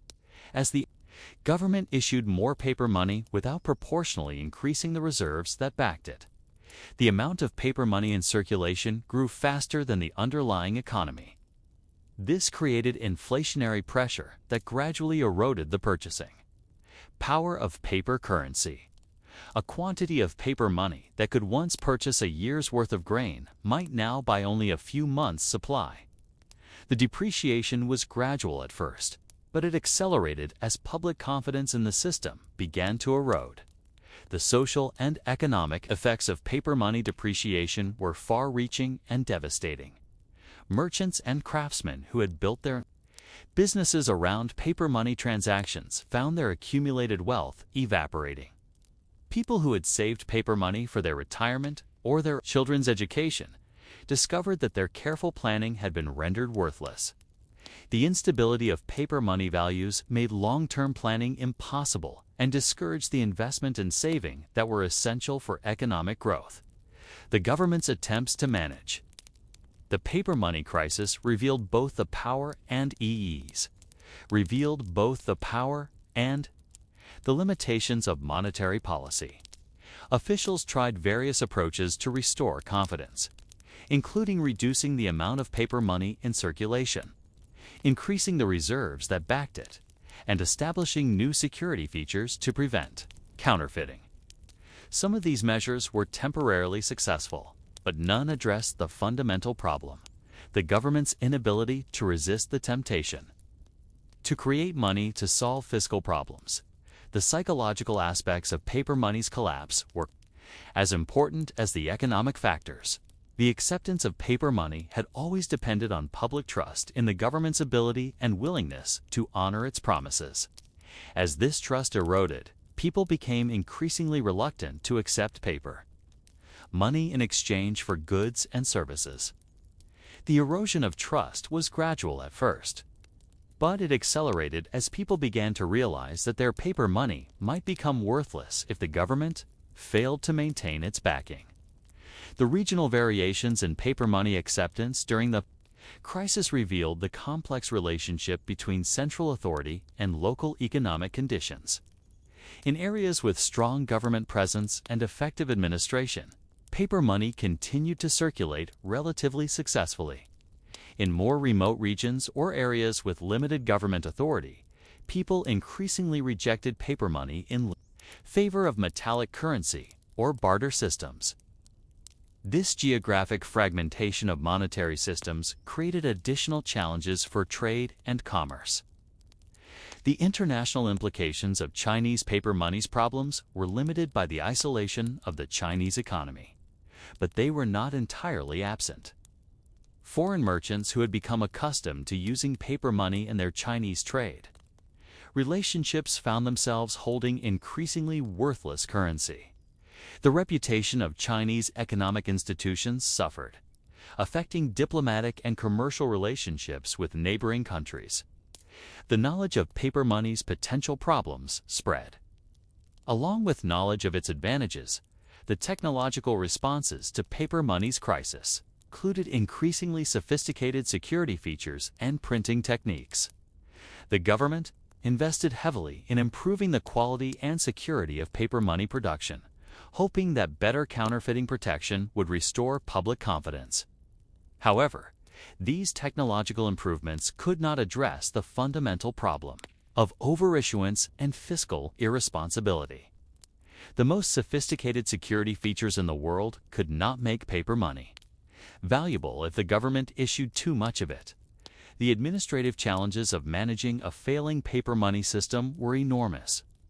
Government officials had to develop new methods for tracking the circulation of depreciated currency, managing the exchange rates between paper money and metallic currency, and handling the complex disputes that arose from monetary instability.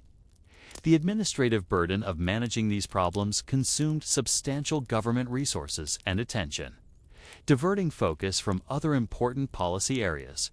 The legal framework for paper money required constant revision and updating as the system faced new challenges. The government had to develop new laws governing the acceptance of depreciated currency, create mechanisms for handling disputes related to monetary transactions, and establish procedures for managing the transition away from paper money. These legal developments reflected the broader institutional challenges of maintaining monetary systems during periods of crisis. The economic theories that emerged from the Chinese paper money experience were remarkable for their sophistication and insight.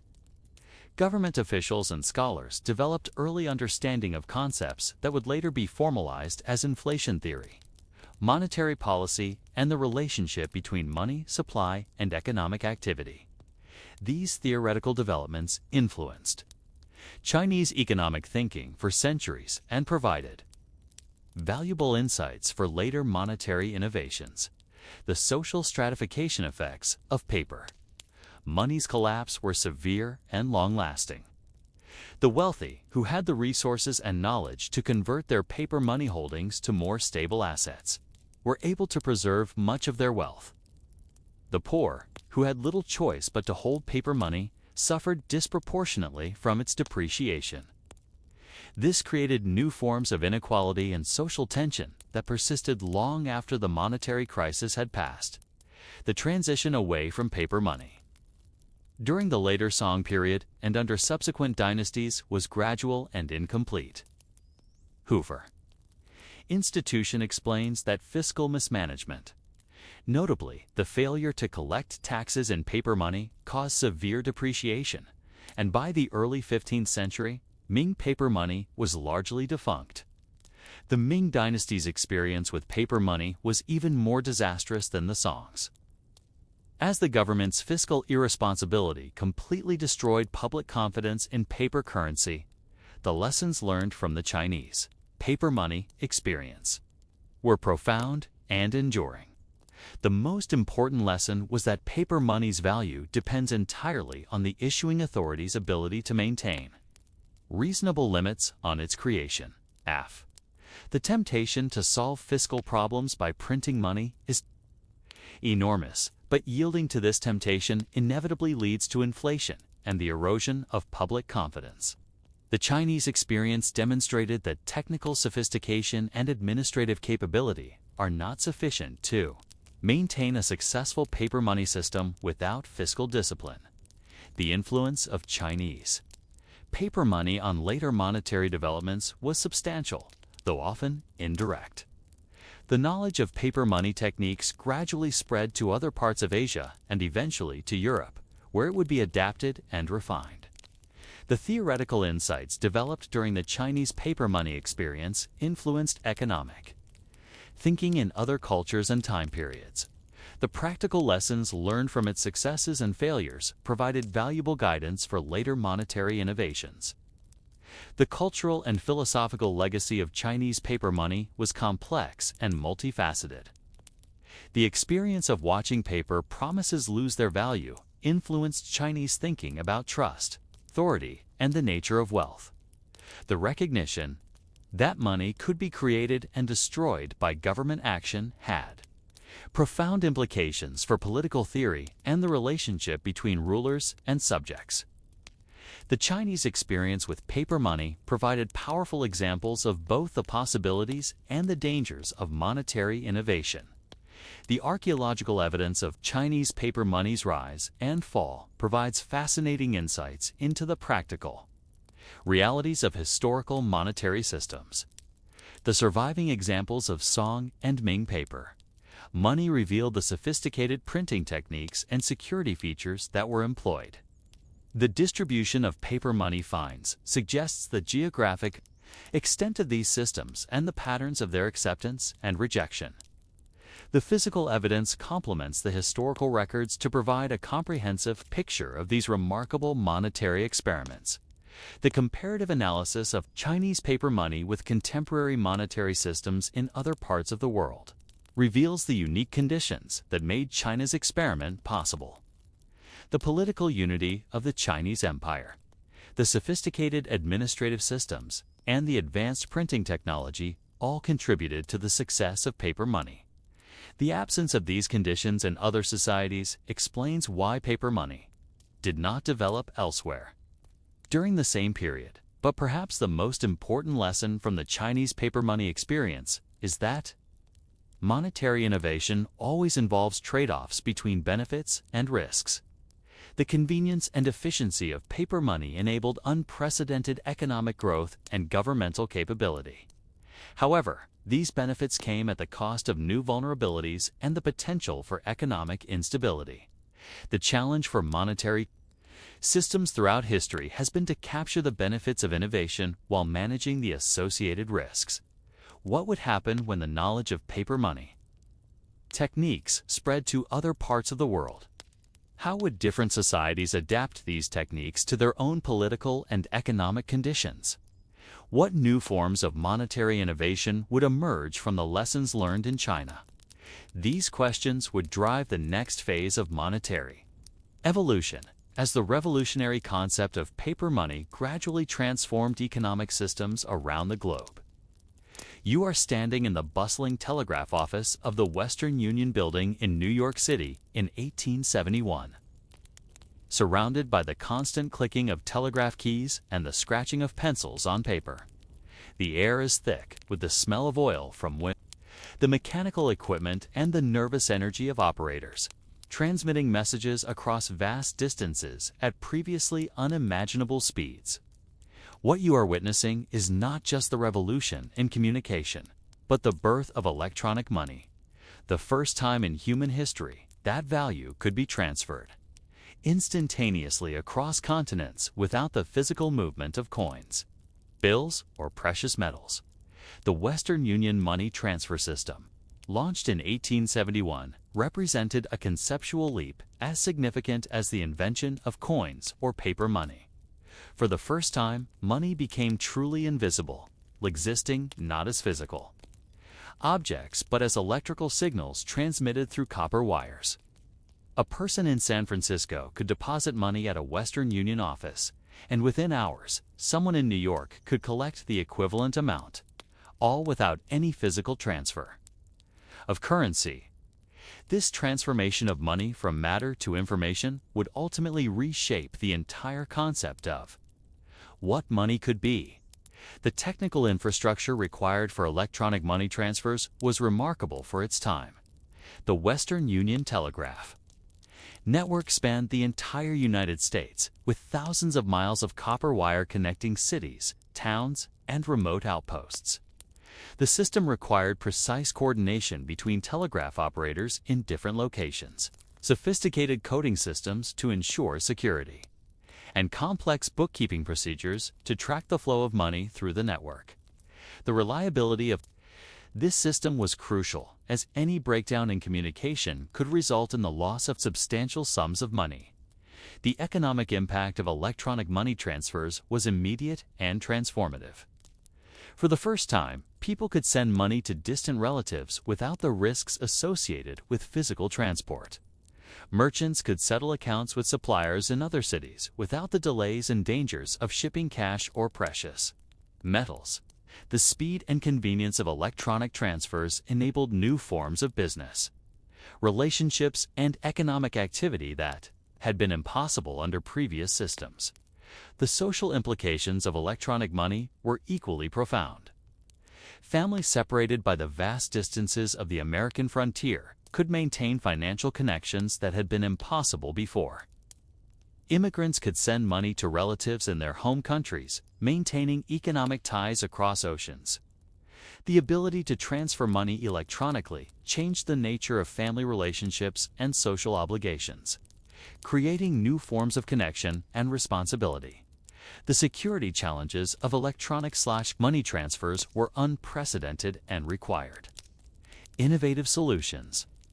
The Western Union system employed complex coding procedures to protect against fraud and unauthorized transfers. Messages were encrypted using cipher systems that would be difficult to break without specialized knowledge. The identity verification procedures required careful documentation and cross-referencing to ensure that money was delivered to the correct recipients. Despite these precautions, the system was vulnerable to various forms of fraud and abuse. The regulatory framework for Electronic money transfers developed gradually as governments grappled with the implications of this new technology. The ability to transfer money across state and national boundaries created jurisdictional challenges that had not existed with physical currency.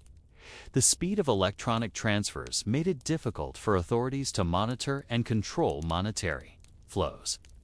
The development of appropriate regulations required cooperation between different governmental agencies and jurisdictions.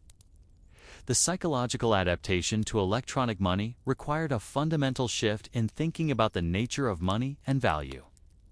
People had to learn to trust that electrical signals could represent real value, that money could exist without physical form, and that distant operators could be trusted to handle their financial transactions honestly. This shift in thinking was facilitated by the gradual introduction of electronic transfers alongside existing physical currency systems. The international implications of electronic money transfers were limited initially by the extent of telegraph networks, but they grew rapidly as communications infrastructure expanded. The ability to transfer money across national boundaries created new opportunities for international trade and investment. However, it also created new challenges for monetary policy and financial regulation. As governments struggled to control the flow of money through electronic channels, the technological innovations required for electronic money transfers drove advances in telecommunications, cryptography, and information processing. The need for reliable long-distance communication spurred improvements in telegraph technology and the development of more sophisticated electrical systems. The security requirements for money transfers led to advances in coding and encryption techniques. The bookkeeping challenges of tracking electronic transfers drove improvements in accounting and record-keeping systems. The economic theories that emerged from the introduction of electronic money were significant and far-reaching. The separation of money from physical form challenged traditional concepts of value and wealth. The speed of electronic transfers created new possibilities for arbitrage and speculation. The ability to move money instantly across vast distances affected exchange rates and international monetary relationships. These theoretical developments influenced economic thinking for decades and provided the foundation for later monetary innovations. The social stratification effects of electronic money were complex and varied. The wealthy, who had the resources to take advantage of electronic transfer systems, gained new opportunities for investment and financial management. The poor, who often lacked access to telegraph offices and the necessary documentation, were frequently excluded from these new financial services. This created new forms of inequality based on access to technology and information. The cultural impact of electronic money was subtle but significant. The concept of invisible money influenced literature, art, and popular culture. The idea that value could exist without physical form challenged traditional beliefs about wealth and possession. The speed and convenience of electronic transfers changed expectations about financial services and influenced social attitudes toward money and technology. The business models that emerged around electronic money transfers were innovative and influential. Western Union and other telegraph companies developed new revenue streams based on the transmission of financial information rather than just communication. The integration of money transfer services with communication networks created synergies that enhanced the profitability of both services. These business models influenced the development of later financial services and telecommunications industries. The geographic patterns of electronic money adoption revealed the importance of infrastructure and institutional support. Urban areas with well-developed telegraph networks were the first to embrace electronic money transfers. Rural areas and less developed regions were slower to adopt these services, creating geographic disparities in access to financial services. The expansion of electronic money services was closely tied to the expansion of telecommunications infrastructure. The competitive dynamics of the electronic money industry were intense and drove rapid innovation. multiple companies competed to provide money transfer services, leading to improvements in speed, security, and convenience.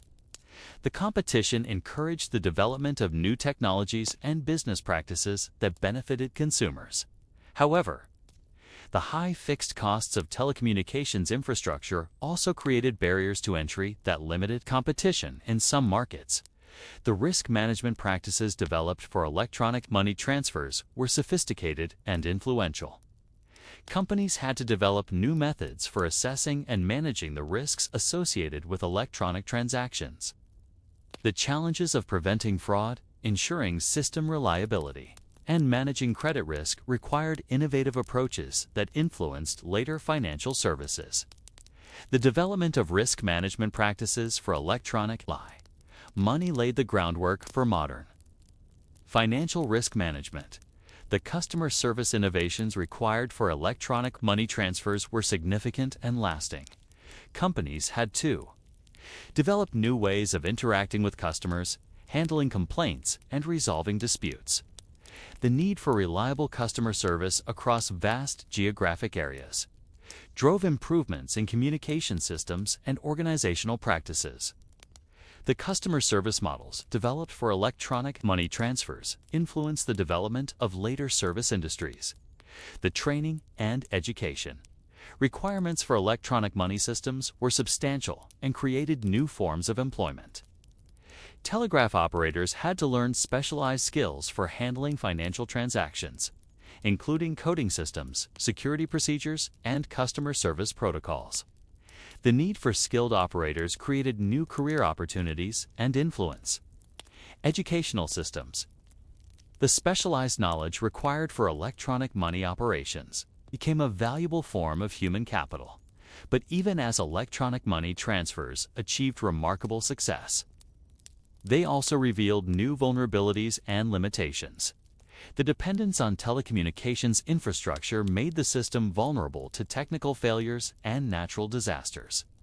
The complexity of electronic systems created new opportunities for fraud and abuse. The speed of electronic transfers made it difficult to recover from errors or unauthorized transactions. These challenges would influence the development of later electronic payment systems and continue to shape monetary innovation. What new possibilities would emerge as telecommunications technology continued to advance? How would the concept of electronic money evolve as computers and digital systems became more sophisticated?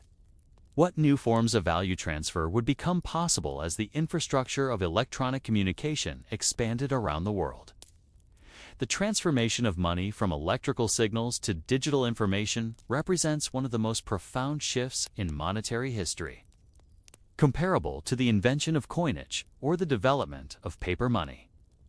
You are sitting in a computer terminal at a bank in 1975, watching as a customer inserts a plastic card into a mechanical slot and types numbers on a keyboard. The screen flickers with green characters displaying account balances and transaction options. What you are witnessing is the birth of digital money, the conversion of financial value into computer code that can be stored, transmitted, and manipulated using electronic systems. The development of electronic banking systems in the 1960s and 1970s was driven by the practical needs of financial institutions grappling with enormous volumes of transactions. The post-war economic boom had created unprecedented levels of banking activity, with millions of checks being processed daily and countless deposits and withdrawals being recorded by hand.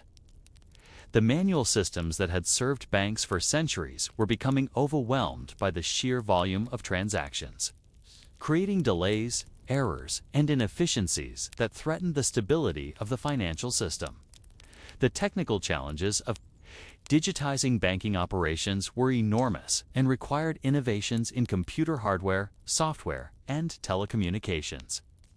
Banks had to develop secure methods for storing financial information in digital format, create reliable systems for processing transactions, and establish networks for communicating between different institutions. The conversion of existing paper-based records to digital format was a massive undertaking that required careful planning and substantial investment. The introduction of automated teller machines (ATMs) in the late 1960s marked the beginning of direct consumer interaction. With digital money systems, these machines allowed customers to access their accounts, make deposits, and withdraw cash without human intervention. The psychological impact of interacting with machines for financial transactions was significant, requiring customers to develop new levels of trust in electronic systems.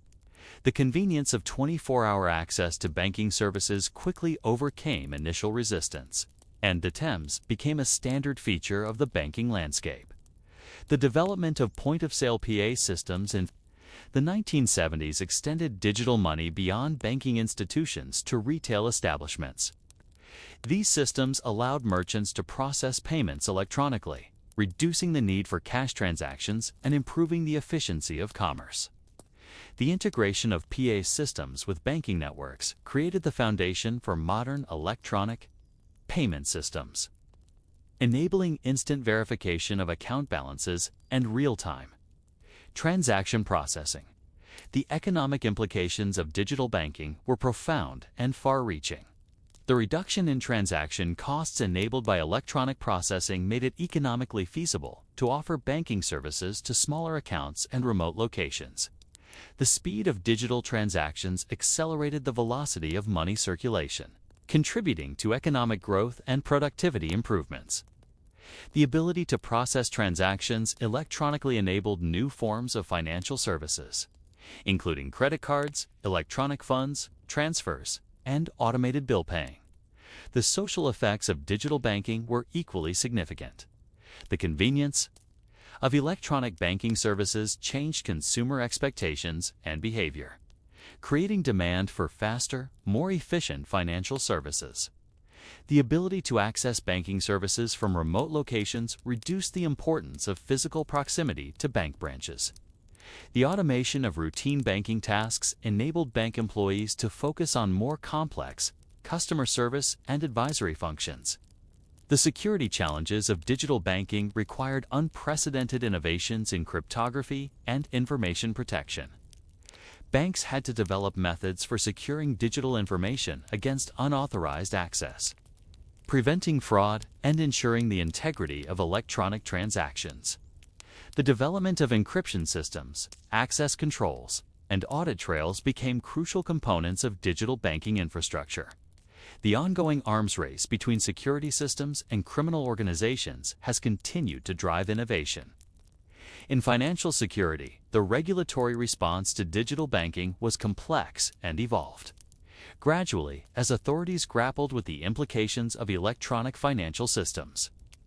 The speed and complexity of digital transactions created new challenges for monitoring and controlling monetary flows.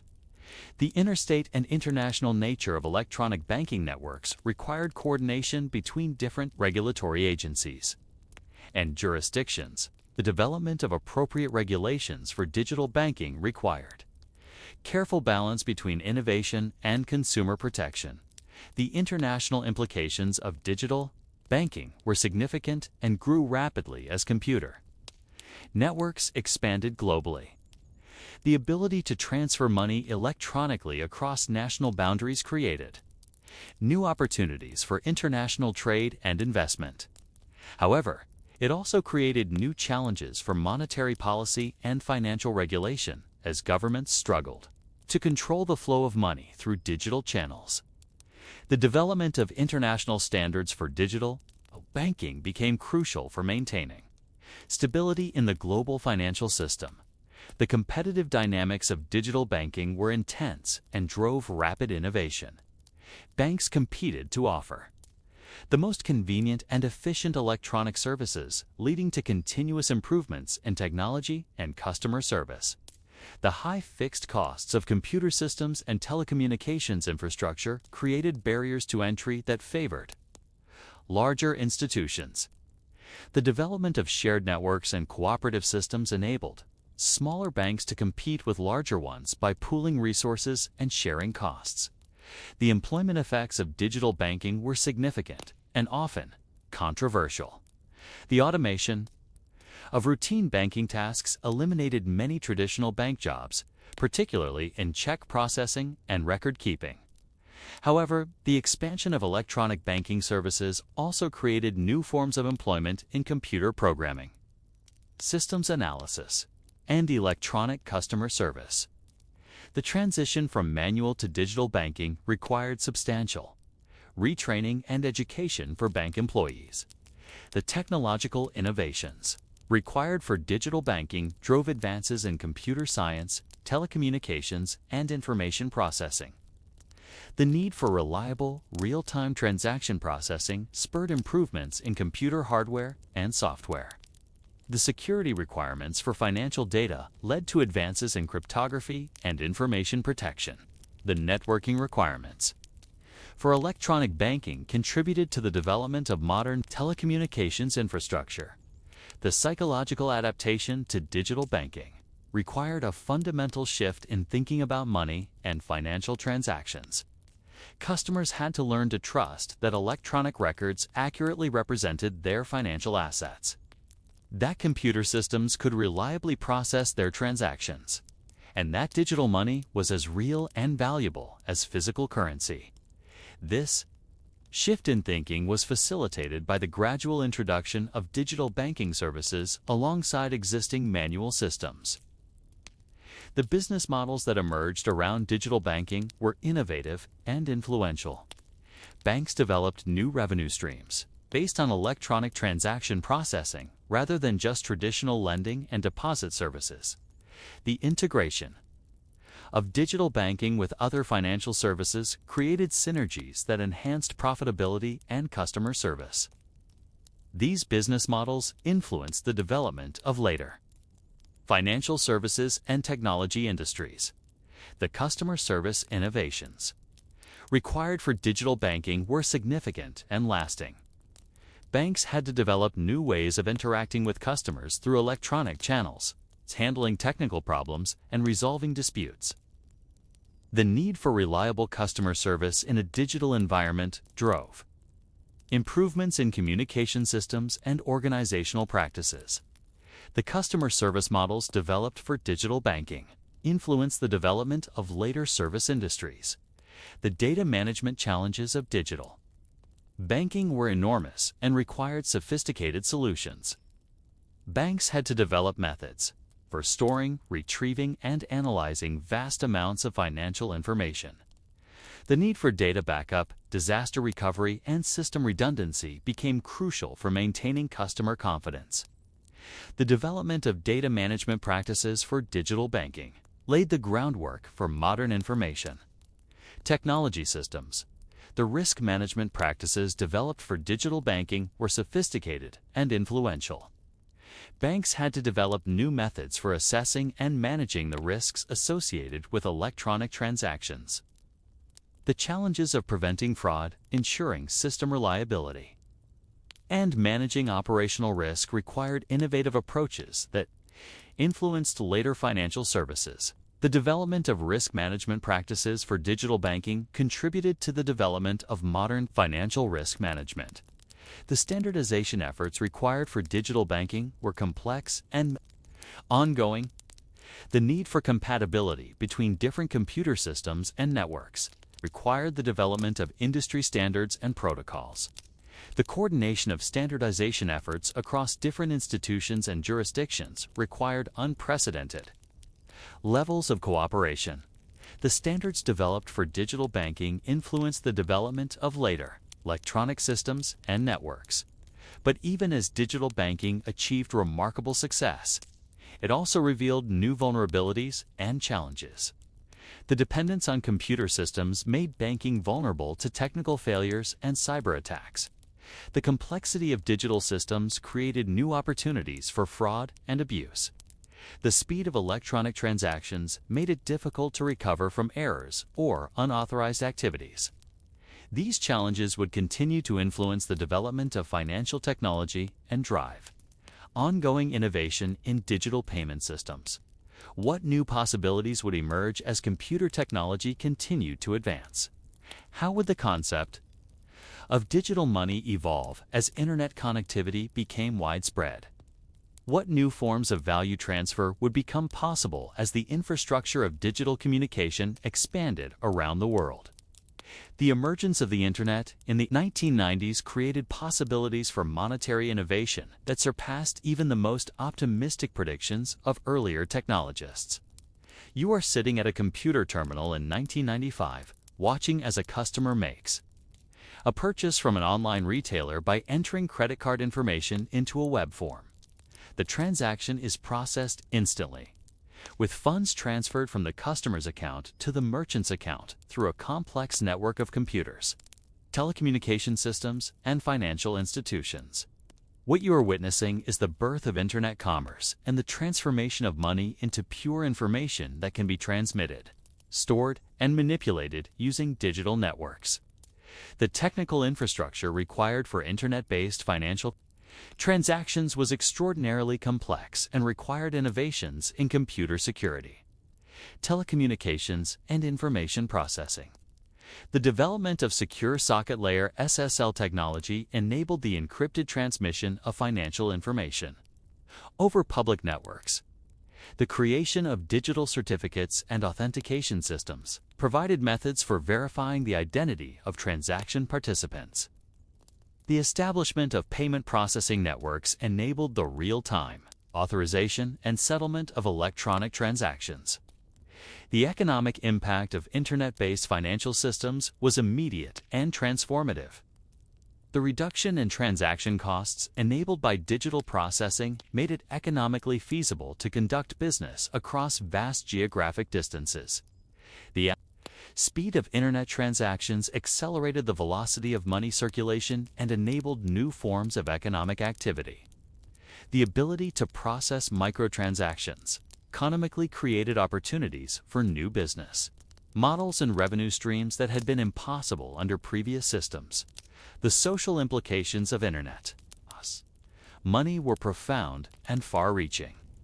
The convenience of online banking and electronic payments changed consumer behavior and expectations, creating demand for instant, always available financial services.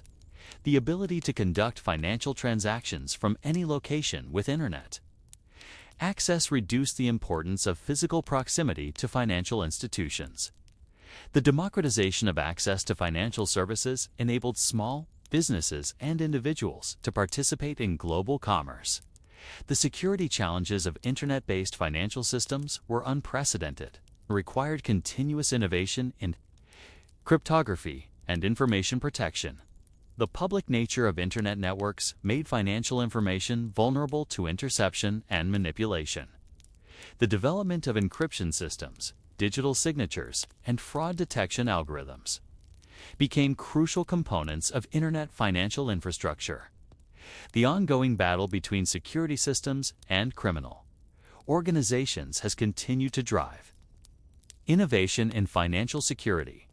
The regulatory response to internet-based financial systems was complex and often struggled to keep pace with technological innovation. The global nature of internet networks created jurisdictional challenges for financial regulation and law enforcement. The speed and complexity of digital transactions made it difficult for regulatory agencies to monitor and control monetary flows. The development of international cooperation and coordination mechanisms became crucial for maintaining stability in the global financial system. The emergence of cryptocurrency systems in the 2000s represented a radical departure from traditional monetary concepts. The creation of Bitcoin in 2009 introduced the possibility of decentralized digital currency that operated without central authority or government backing. The use of blockchain technology enabled the creation of secure, transparent, and immutable transaction records. The concept of cryptocurrency challenged fundamental assumptions about the nature of money and the role of government in monetary systems. The technical innovations required for cryptocurrency systems were remarkable and influential. The development of blockchain technology created new methods for maintaining secure distributed databases. The use of cryptographic hashing and digital signatures enabled the creation of tamper-proof transaction records. The implementation of consensus mechanisms enabled decentralized networks to agree on transaction validity without central authority. These technical innovations influenced the development of other digital systems and applications. The economic theories that emerged from cryptocurrency systems were significant and controversial. The concept of decentralized currency challenged traditional monetary policy and central banking. The limited supply of many cryptocurrencies created new questions about inflation and monetary stability. The volatility of cryptocurrency values raised questions about their suitability as stores of value or media of exchange. These theoretical developments influenced economic thinking and policy discussions worldwide. The social and cultural impact of cryptocurrency systems was substantial and often polarizing. The libertarian philosophy underlying many cryptocurrency projects appealed to those who distrusted government authority and traditional financial institutions. The speculation and investment opportunities created by cryptocurrency markets attracted widespread public attention and participation. The association of cryptocurrency with illegal activities and money laundering created negative perceptions among some segments of society. The regulatory challenges posed by cryptocurrency systems were complex and ongoing.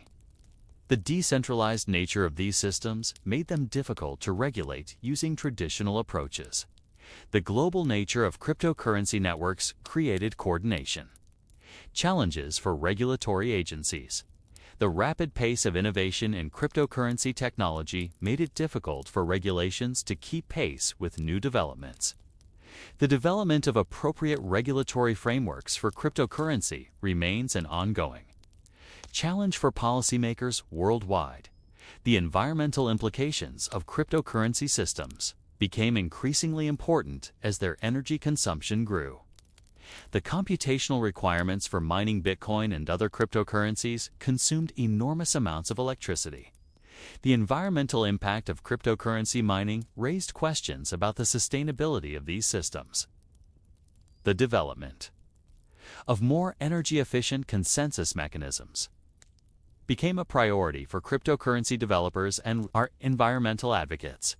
The institutional adoption of cryptocurrency systems grew gradually as financial institutions and corporations began to recognize their potential. The integration of cryptocurrency services with traditional banking systems created new opportunities and challenges. The development of cryptocurrency exchanges and trading platforms enabled widespread participation in cryptocurrency markets. The creation of cryptocurrency-based financial products and services expanded the utility and acceptance of digital currencies. The technological evolution of cryptocurrency systems continued rapidly as developers worked to address scalability, security, and usability challenges. The development of second-layer solutions enabled faster and cheaper transactions. The creation of smart contract platforms enabled the development of decentralized applications and financial services. The implementation of privacy-enhancing technologies addressed concerns about transaction, transparency, and user privacy. The international implications of cryptocurrency systems were significant and growing. The ability to transfer value across national boundaries without traditional banking systems created new opportunities for international trade and remittances. The use of cryptocurrency for capital flight and sanctions evasion created concerns. For government authorities, the development of central bank digital currencies, CBDCs, represented government attempts to capture the benefits of digital currency while maintaining monetary control. The philosophical implications of cryptocurrency systems were profound and far-reaching. The concept of programmable money enabled the creation of self-executing contracts and automated financial systems.